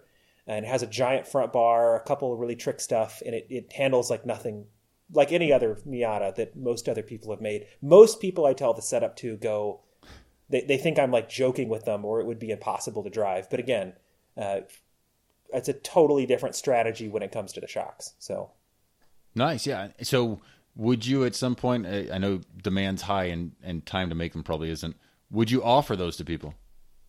Yeah, no, I actually sell almost more Miata stuff now that I've been selling Honda stuff. So there's a lot of guys running my shocks on, a lot of track guys have been running them. So I've got some T1 cars. Dave Montgomery has one on he has a time trial road racing Miata in addition to his autocross cars, a bunch of other track guys. So yeah, I don't think my brain's wired well for Miatas or even STRS 2000s. I feel like they have more, let's say, corner entry ability that I'm just not. I guess I'd have to practice enough to go, hey, you got to trust it and throw it in there to do that. I'm not sure if that equates to you at all, but I'm not impressed myself being in those cars at all. I think it's like when I go back and forth between the Honda and Miata, we're getting like really STS specific here, but it's the Miata. Like when you're in the Honda and you throw it into a corner, the body has to sort of roll up and take a set. And if you want to go the other direction, you have to stop. It has to roll the other way and take a set. It has to go from like a 3-wheel mode left to a 3-wheel mode right, where the Miata doesn't have to do that. It's just super immediate. It's much faster. Okay. So you definitely have to change your driving between the two, but it's much faster at doing those things. What we're actually finding, though, is this is the Miata, at least what's been built so far, does not sweeper as well as the Hondas, which is like backwards of what everyone thought the difference was. So exactly, yeah. Although that reminds me back, it was STS. Of course, I don't know the weather conditions at Nationals. They were faster, I want to say, on the East course or the West course at one point than STR. And that really heavy transition, I think it was Kevin Younger's course maybe. That was just crazy transitions. And the STS Miata was faster than the STR Miatas. Once again, maybe like you're saying, transitions is where it can really shine. Yeah, absolutely. Very cool. Yeah, that'd be interesting to be able to hop back and forth and try that. That right there would be worth paying for a whole test day. Just to say, hey, let me try this. Can I equal it or match it or figure out how to attack the two cars differently? And that's where I think coming back to some of the coaching you guys are doing, in addition to having multiple cars, it's just something else you're learning what to do to get faster. Yeah. Yeah, actually, when we started on the whole Miata rabbit hole, I had Steve Everline, who had a STS car locally. He was moving to CSP, and he said, hey, borrow my car for a weekend. So I borrowed it, threw a set of springs and shocks on it, took it out, and it immediately wiped the floor with every Honda time that had ever been done on our test course, which is, I have thousands of runs in that in a Honda. Within 20, this Miata was outrunning all of them. So he took the car back, cut it up for CSP, and we found another STS Miata, and we brought it out. This time we brought Jason Frank's old car, the Tiger car, which Jerry Terranova owns, and we literally did a back-to-back test on the same tires, on the same courses, and it was just, you really, it's sort of interesting. We all spend all this money on the sport, but people rarely do that kind of testing. I mean, I'm even ashamed to say, we ran STS for years, and we never did anything like that after all that time, and it's not that hard to do. So yeah, especially because you probably know somebody with a set-up car and you'll be around them at some point. This is good. See, I'm going to approach Howard and say, see, we need spec classes again. I told him in the interview that just went live, I said, I really think you'd have 60 or 70 Miatas if they were all together. And if you put the CRXs and Civics together, I think you'd get a ton of those. You wouldn't have all this confusion of going, oh, this car's not going to compete anymore and that one's not going to compete, which I felt like happened hugely when they combined everything. Yeah, I think it's... when it comes to spec classes, people are generally one opinion or the other. And I think it works. Different classes can be different things. We need some spec classes. We need some builder classes. We need some, stock easy build classes. So, I was on the street touring committee for many years, and there's a lot of people are of the opinion whatever they want is what they think everything should be. And I think there's room for all of it. So, yeah, exactly. Yeah. Believe me, I think I sought out more of a spec class. I was the D stock with cars coming in and going out and not being competitive anymore. Just was nuts to me. I was like, oh look, they have Civics. And once I drove one when mine got stolen. I was like, this is a lot like an Integra. Yeah. So if STF car goes away, you're thinking maybe STS again for next year? Yeah, that would be one of the top. We've also kicked around the idea of SMF. So there's a lot of guys running my suspension at SMF, so it's like that's already a proven package. So it's pretty easy just to go swap a big motor in one of our cars or put on a supercharger since we already have a Civic sitting around. So sort of my goal over the winter is to build this Miata to the point that it's better than a Civic, and then Kim will have no reason to stop me from putting a bigger motor in the STS Civic. I like it. But So she's going to have to drive it faster too, though, right? It's not going to work if just you can drive it faster. Well, that's probably not going to happen because she really hates that car. So I don't think she would ever drive it. try to drive it fast. But if I can just reach the point that the Civic is pointless, then we have to put a bigger motor in it. Will you have somebody buy my car first? Please, let's not make that public knowledge yet. Can cut it. No. I had a question for Kim because of that. Oh, what was it, Kim? Oh, well, one thing is the mental attitude. I've come to the point where if I walk a course or two pro courses that are different, I can't say I don't like them because I will not drive so well. So I'm always trying to be so positive, like this will be a good challenge. This will be fun. Even in cars, I think the same thing can happen. Like, oh, I don't like that car. My chances of driving it well just went out the window most likely. Yeah, no, I agree with that. It's definitely about your attitude. If you go in and approach it with a positive outlook, then likely you will have a positive outcome. Well, the other is, I think, like people we've run against in the last year in STF, I mean, there's in a lot of classes you see it that people go like, well, I can't beat so-and-so. Well, you just lost. Like if you don't believe you can do it, even if that guy has a bad day, I mean, you've lost. So I don't think it's just being cheerful for the sake of being cheerful is what we want, but you need to be able to believe you can win or, you're going to have a good time. There's definitely a lot of people we've raced, everyone can point to someone that they've raced with that's just always super grumpy and really needs to just find another hobby. So.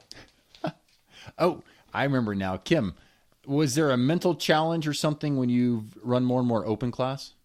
For me, this year is one of the reasons why. So last year I ran open and STF, but I still ran ladies at the Pro Solo. Yeah. And so this year I decided to run open both at the Pro and the Tour format, just so that I was running with the same competition. It was more of the same mental aspect of things. But for me, that was all a mental decision.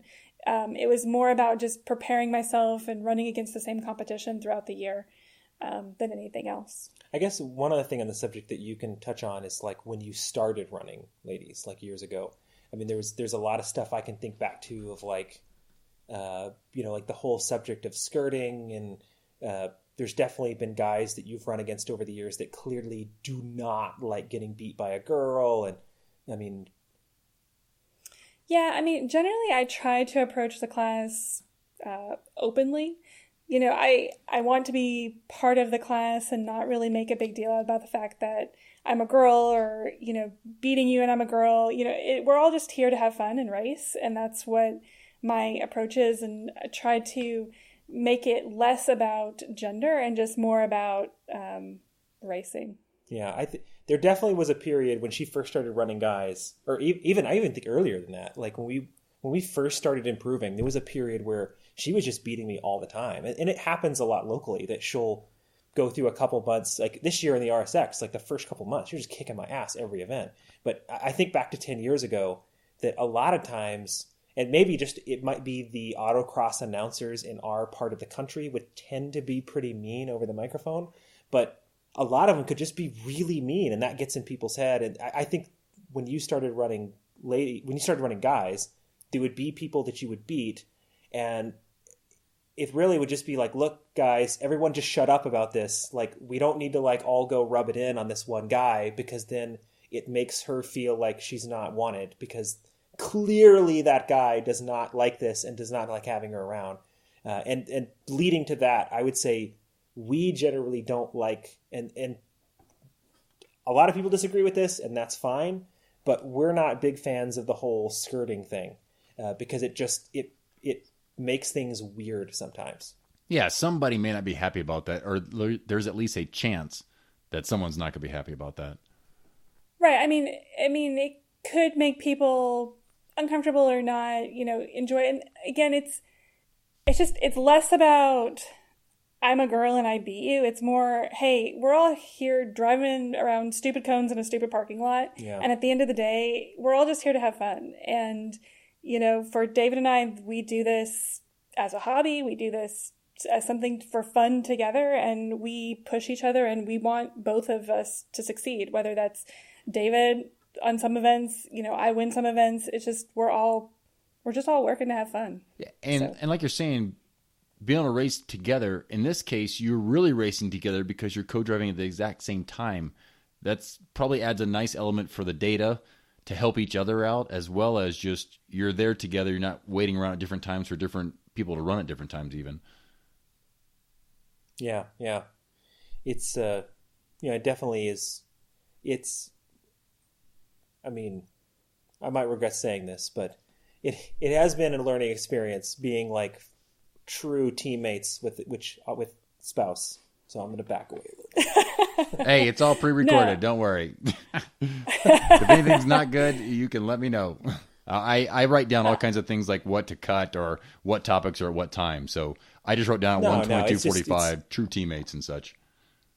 Being a teammate with your spouse is different than like driving in different classes and encouraging each other. It's a different game.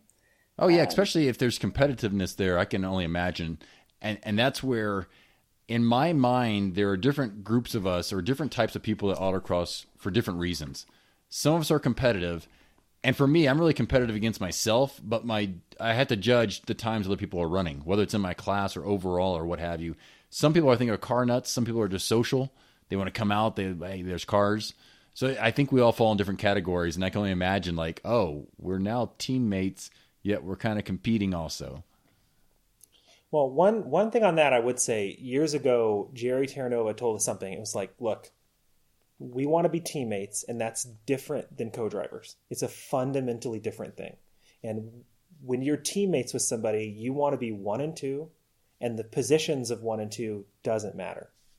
And it's, being a teammate with somebody means, if I need to go hit a cone, if I need to go take the bad tires, take the bad runtime, whatever it is to make my teammate do better, I'm going to do it.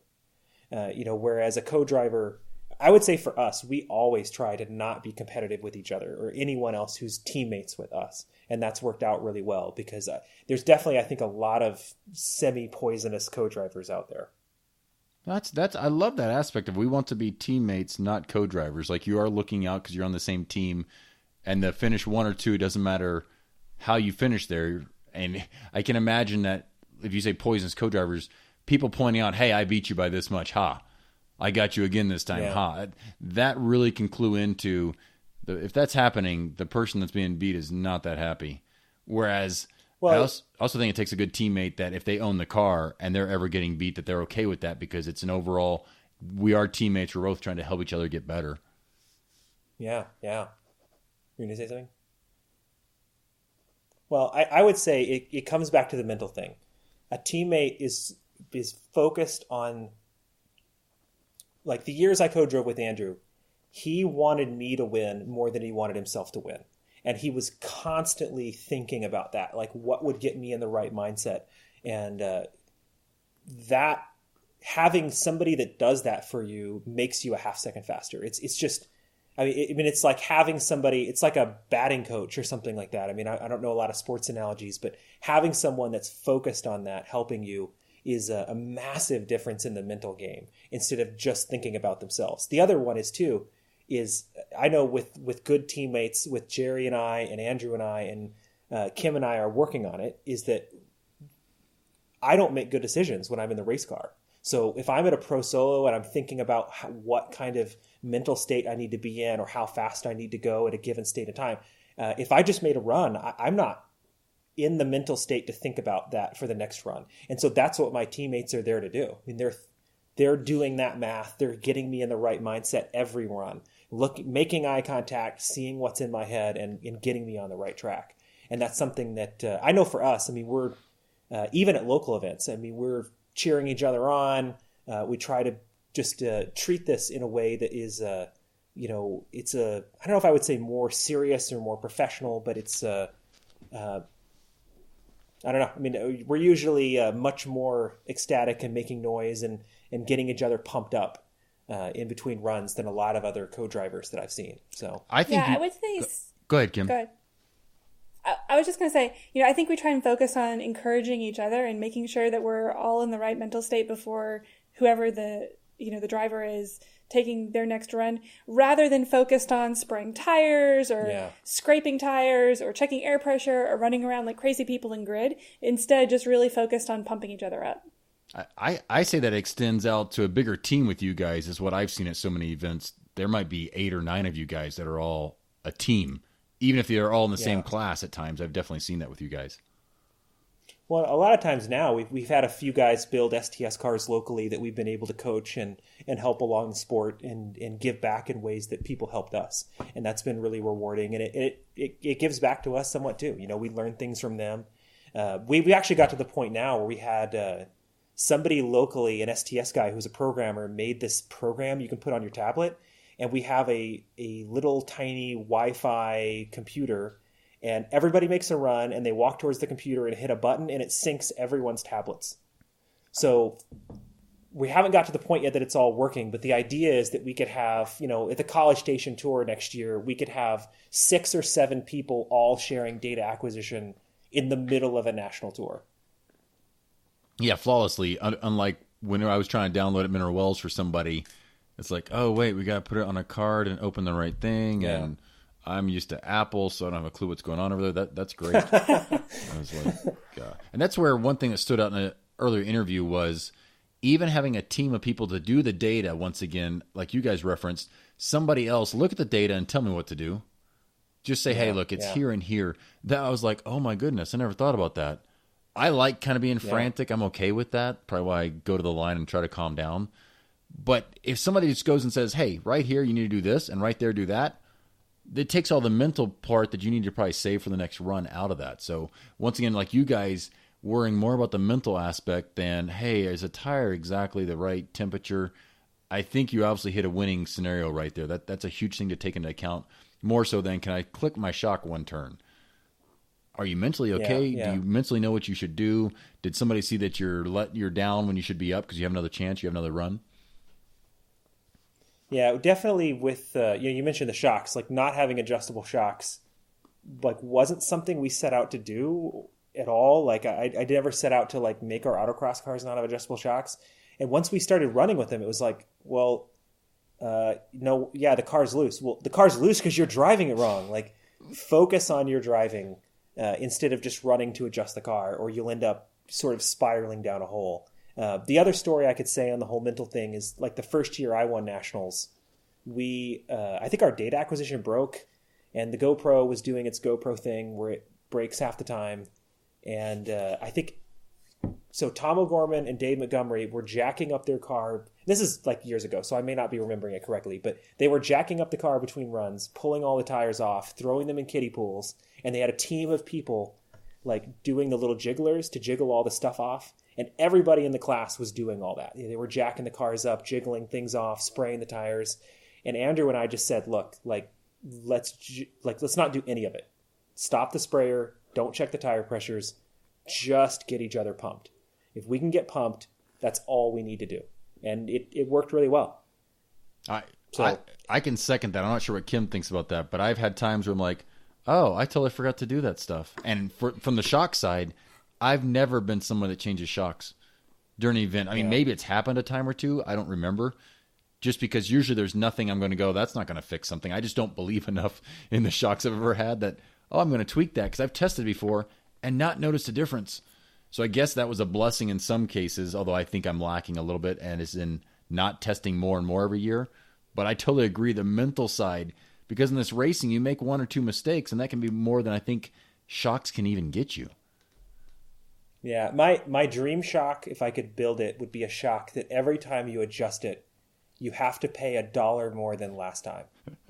So first it would be $1 and then $2, and pretty soon it would be $20 or $25. So you can adjust it, but you really don't want to.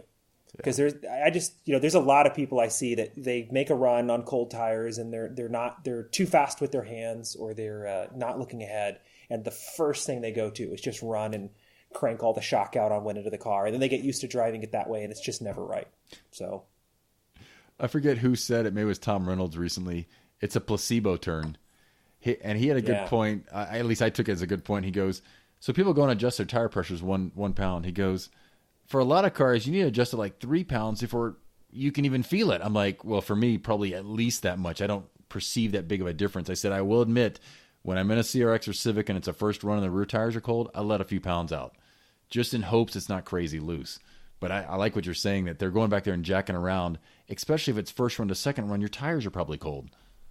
Yeah. On the adjusting things, that's something I would absolutely agree with. Something Jerry taught us years ago when we were learning how to do testing was like, you can't feel 3 or 4. You really, about 3 or 4 PSI is all you can feel. And if you adjust one, you're going to have a placebo effect. So, I can put you in the seat and saying I'm making an adjustment and not do anything, and you're going to think I did it. So you're going to change your driving without you knowing it. So when we make adjustments, we tend to make big adjustments. So no 5 mil spacers, 1 inch spacers. If we're going to, crank a shock, we make a big giant adjustment so you can really feel what it does. And then we also like to try the wrong thing a lot. So, try the right thing that you think is going to go that direction, and then try something really the opposite direction wrong, just to see what you gave up, or if your idea was like totally wrong. I think David does the placebo adjustments on me. Yeah, I used to do the placebo adjustments, like click. I would say like I'm doing 2 clicks and go like up, down, or 4 clicks, up, down, up, down. But like, I fixed it. You're perfect. The car is now perfect. Go do it. Go win. Yeah. No, those are great points. I just see so many people that change so much stuff, and I just never have. I'm like, what are you changing now? I pretty much always blame myself. I'm like, well, I could have done better there.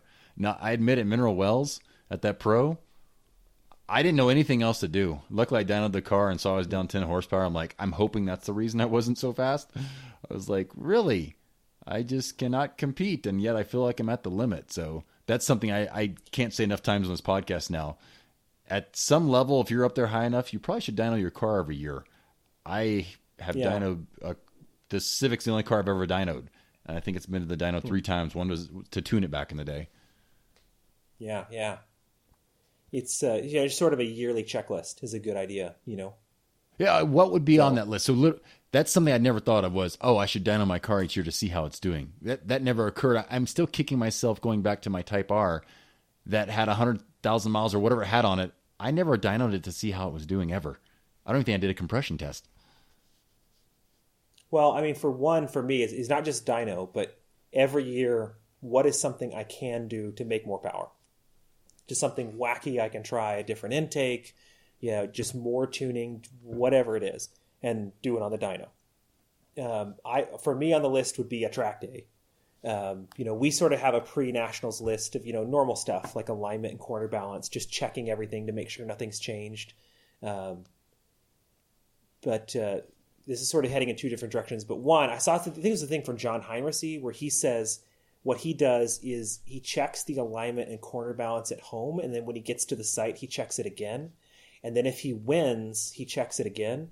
And so that's what we sort of do. We check it all at home, and then when we get to nationals, we line up all the cars that are sort of on our extended team, and we do what we call the weigh-in, where we go down the line and just check camber and toe and ride height and just list some specifications. And then any of the cars that win or do particularly well, they go back to the actual alignment rack and the scales just to log where everything was. So if that car gets burnt down or stolen or something, we can find it all. So. But, so the other thing I was leaning to that, our pre-nationals list is, and we didn't do it as well this year as we have in previous years, but we like to pick, everybody on the core team gets to pick one day to do whatever they want. So for me, that would be take the car to a track day. When Andrew Hahn was back, autocrossing for him, it was to take the car and detail it. So he would take the car to his house and just spend a day like cleaning it, making it all look really good. And that was something that he had just had a fun day. And for Kim, it would be, we would go to the kart track, like totally unrelated to racing, just like right before nationals, have just a really fun day. So everyone got to pick something to do. It gets you, you want to go to nationals pumped up, not leave pumped up, if that makes any sense. No, I love it. I've never considered that, but now I'm like, can I fit that in this week? What could I do? could I do more than one? Could I really try to overdo it? Yeah. Credit on that one goes to Tommy Saunders, who's now passed. He came up with that. If basically, you want to go to nationals really pumped and excited. Most people go and they leave really pumped and excited. You want to go to it excited and leave like sick of autocross almost. So I love that. Yeah, no kidding. I probably because I don't win the actual nationals, I leave all fired up. Now, if that would actually turn into action, that actually happened on the car, that'd be great. That's what I should probably focus on, not trying to make the last couple events, but like you're saying, what can you do? What can you try? I relate this back to masterminds, to business coaches, to mentors. Try something totally opposite. Try something, but have these little experiments that you're doing to always be continuously improving or trying to improve. Yeah. For you got to check the mechanicals, man. Oh. No more wheels falling off. Yes, that's where the car went to several people this year to try to get the mechanicals, and now I'm like, oh, I see where I'm losing all this power on the dyno chart versus the last time. And that's where I probably have put that out there in the universe, I would say, of I want to learn how to set up a car and build a car. Well, eventually it's going to happen that I have to be checking all this stuff.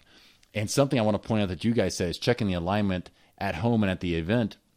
That's what Salil had mentioned to me, goes, 2 of his previous cars, once they trailered it out somewhere, the alignment had changed drastically, and they didn't realize it until after the event or during the event.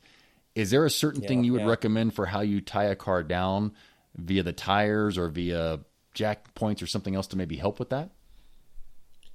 Actually, so I heard this thing on shocks years ago. It's like, oh yeah, you got to always turn your shocks down all the way to 0 because it doesn't wear them out as much. And that is totally true. Yet, I would recommend if you have adjustable shocks, don't do it because you'll forget to turn them back up.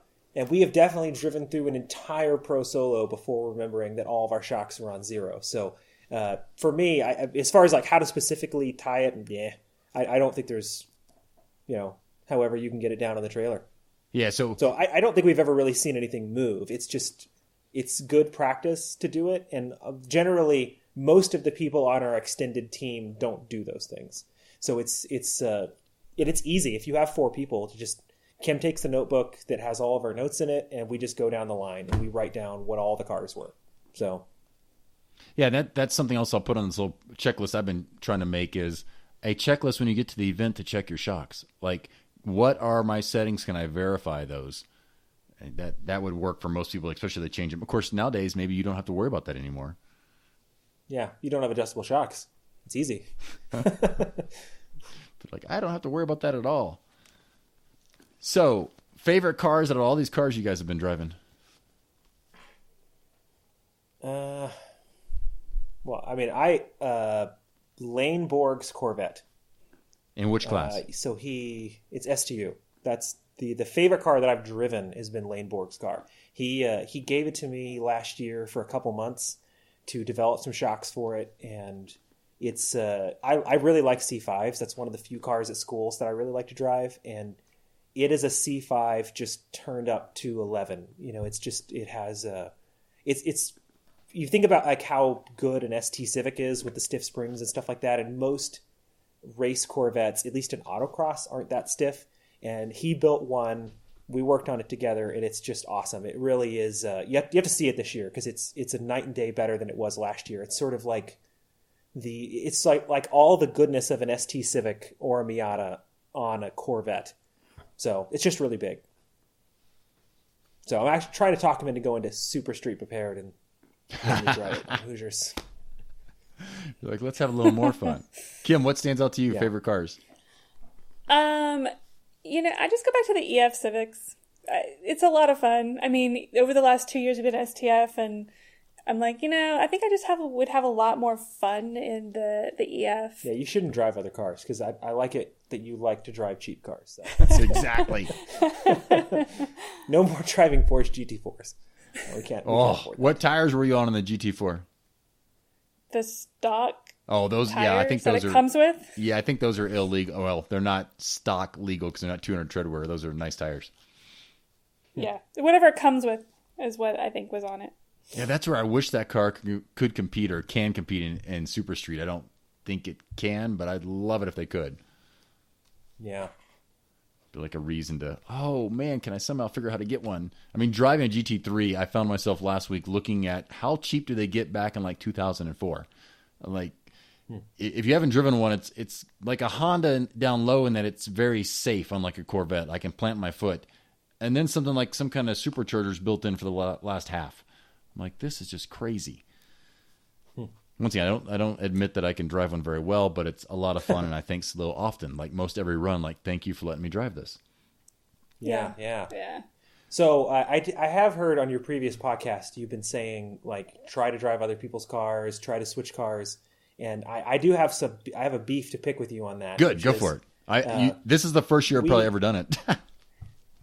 Well, I think most people switch cars too often. And I know that's weird coming from us, people that have switched cars every year the last couple of years, but most people, I think, they pick a car, they go in it, they don't do very well, they think the grass is greener on the other side of the fence, and they go, okay, I'm going to build some other car. And years ago, when we were, 10 years ago, when we were switching cars all the time, at some point, Mark Madarash pulled us aside, and he was like, look, you guys got to stop this.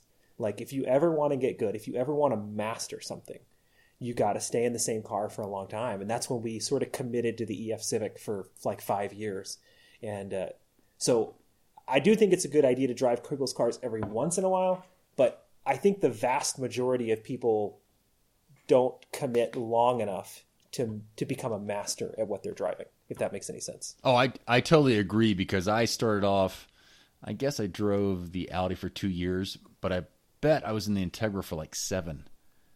And I'm glad that I was in a stock car that, yes, I eventually upgraded the bar, but I had to learn how to drive the car. I talked to David Fowl, found out what shocks to get.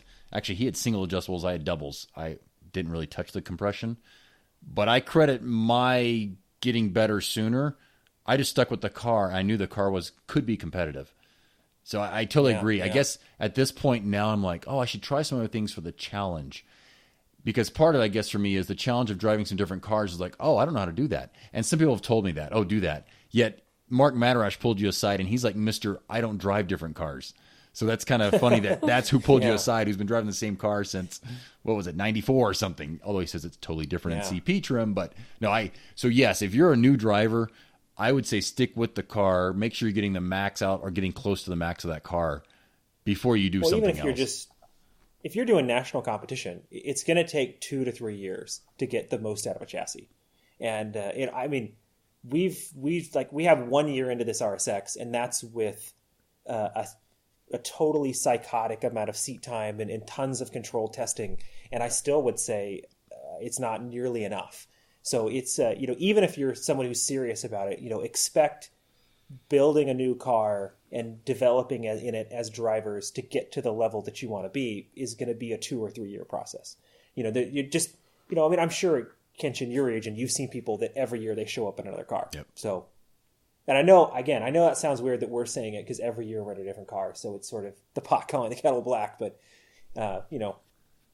Well, also, I would say once somebody gets to a certain level, then you're more likely to be able to hop cars and be fast. You mentioned Tom O'Gorman.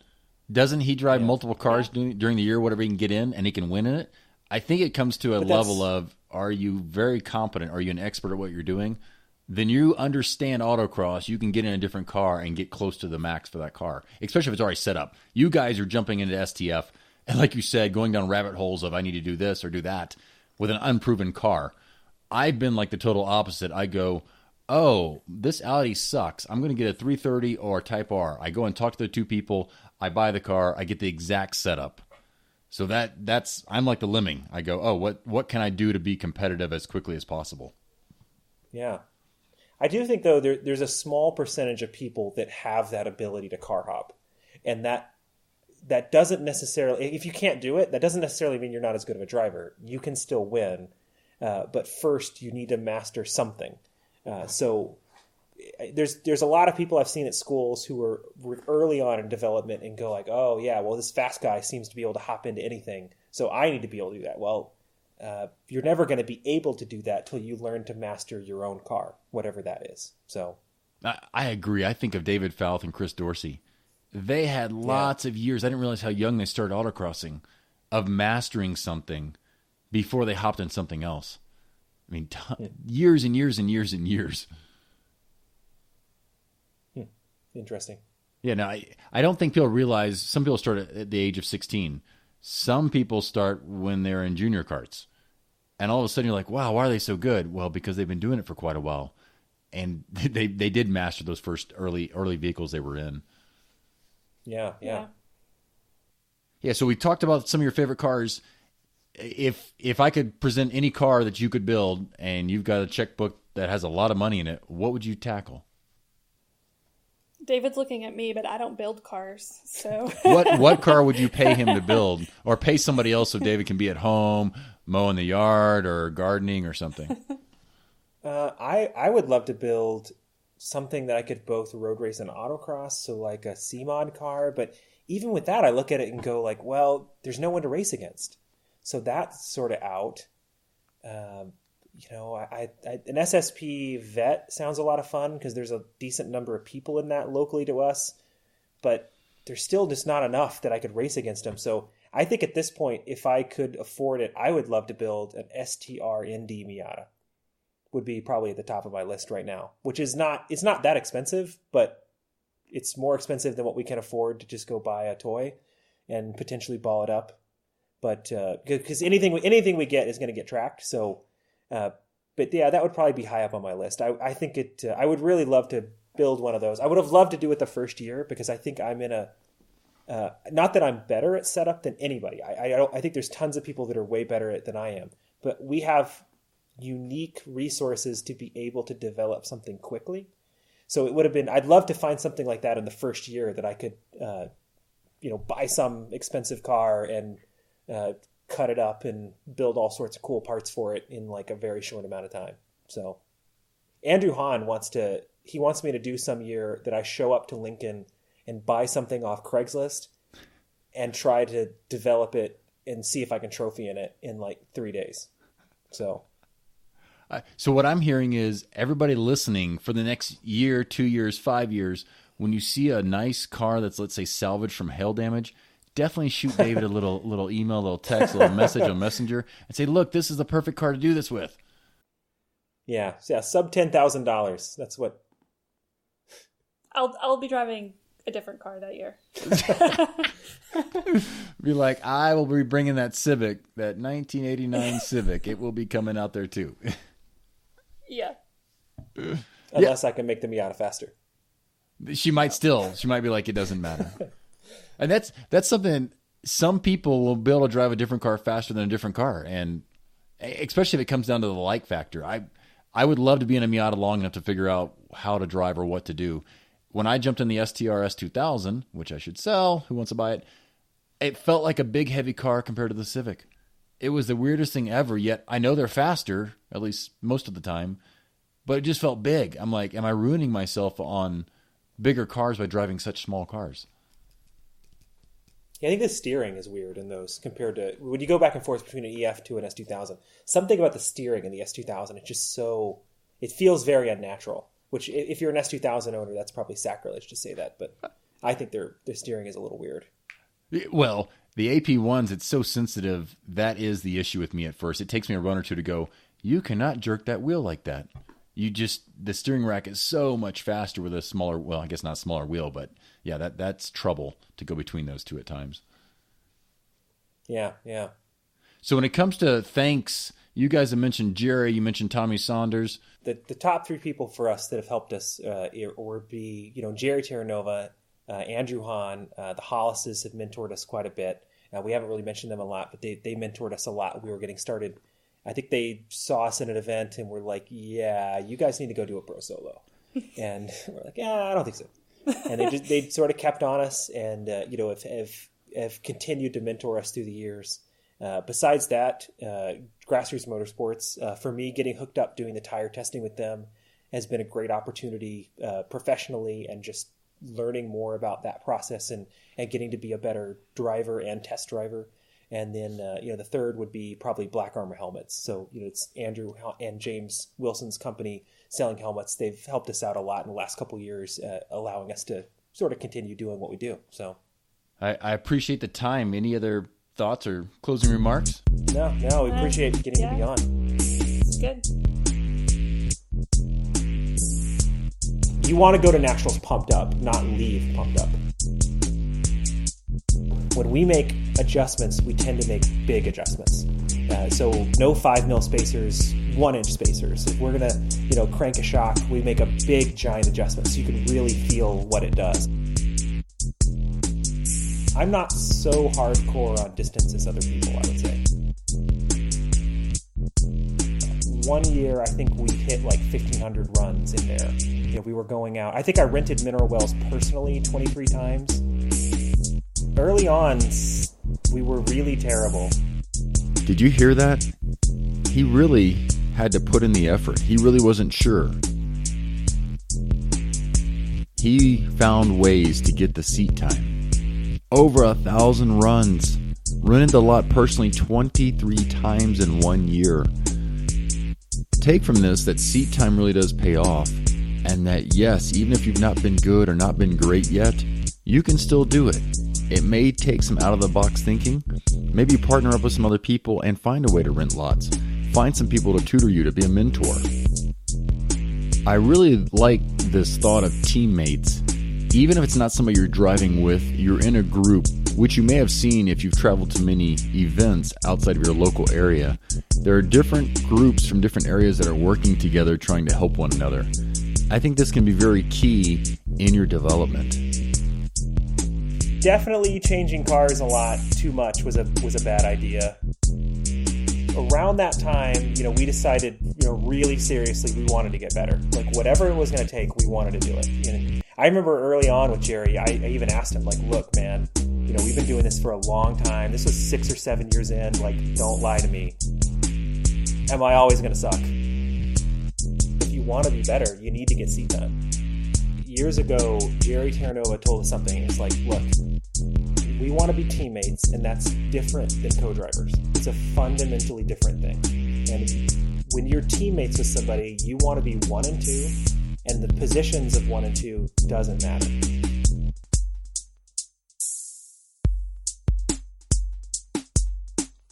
Thanks for listening.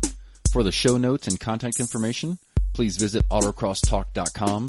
There you can also subscribe so that we can keep you up to date on new shows as they come out. Also, please leave us a review on iTunes and subscribe on iTunes for the upcoming shows. You can connect to our Facebook page at facebook.com/autocrosstalk. You can share your thoughts, your insights, your questions, your suggestions there. Also share with your friends. Hopefully you found it entertaining and motivating, and hopefully other people will as well. It's been fun, and I hope you enjoyed it. Thanks for listening, and check back next week for the next show.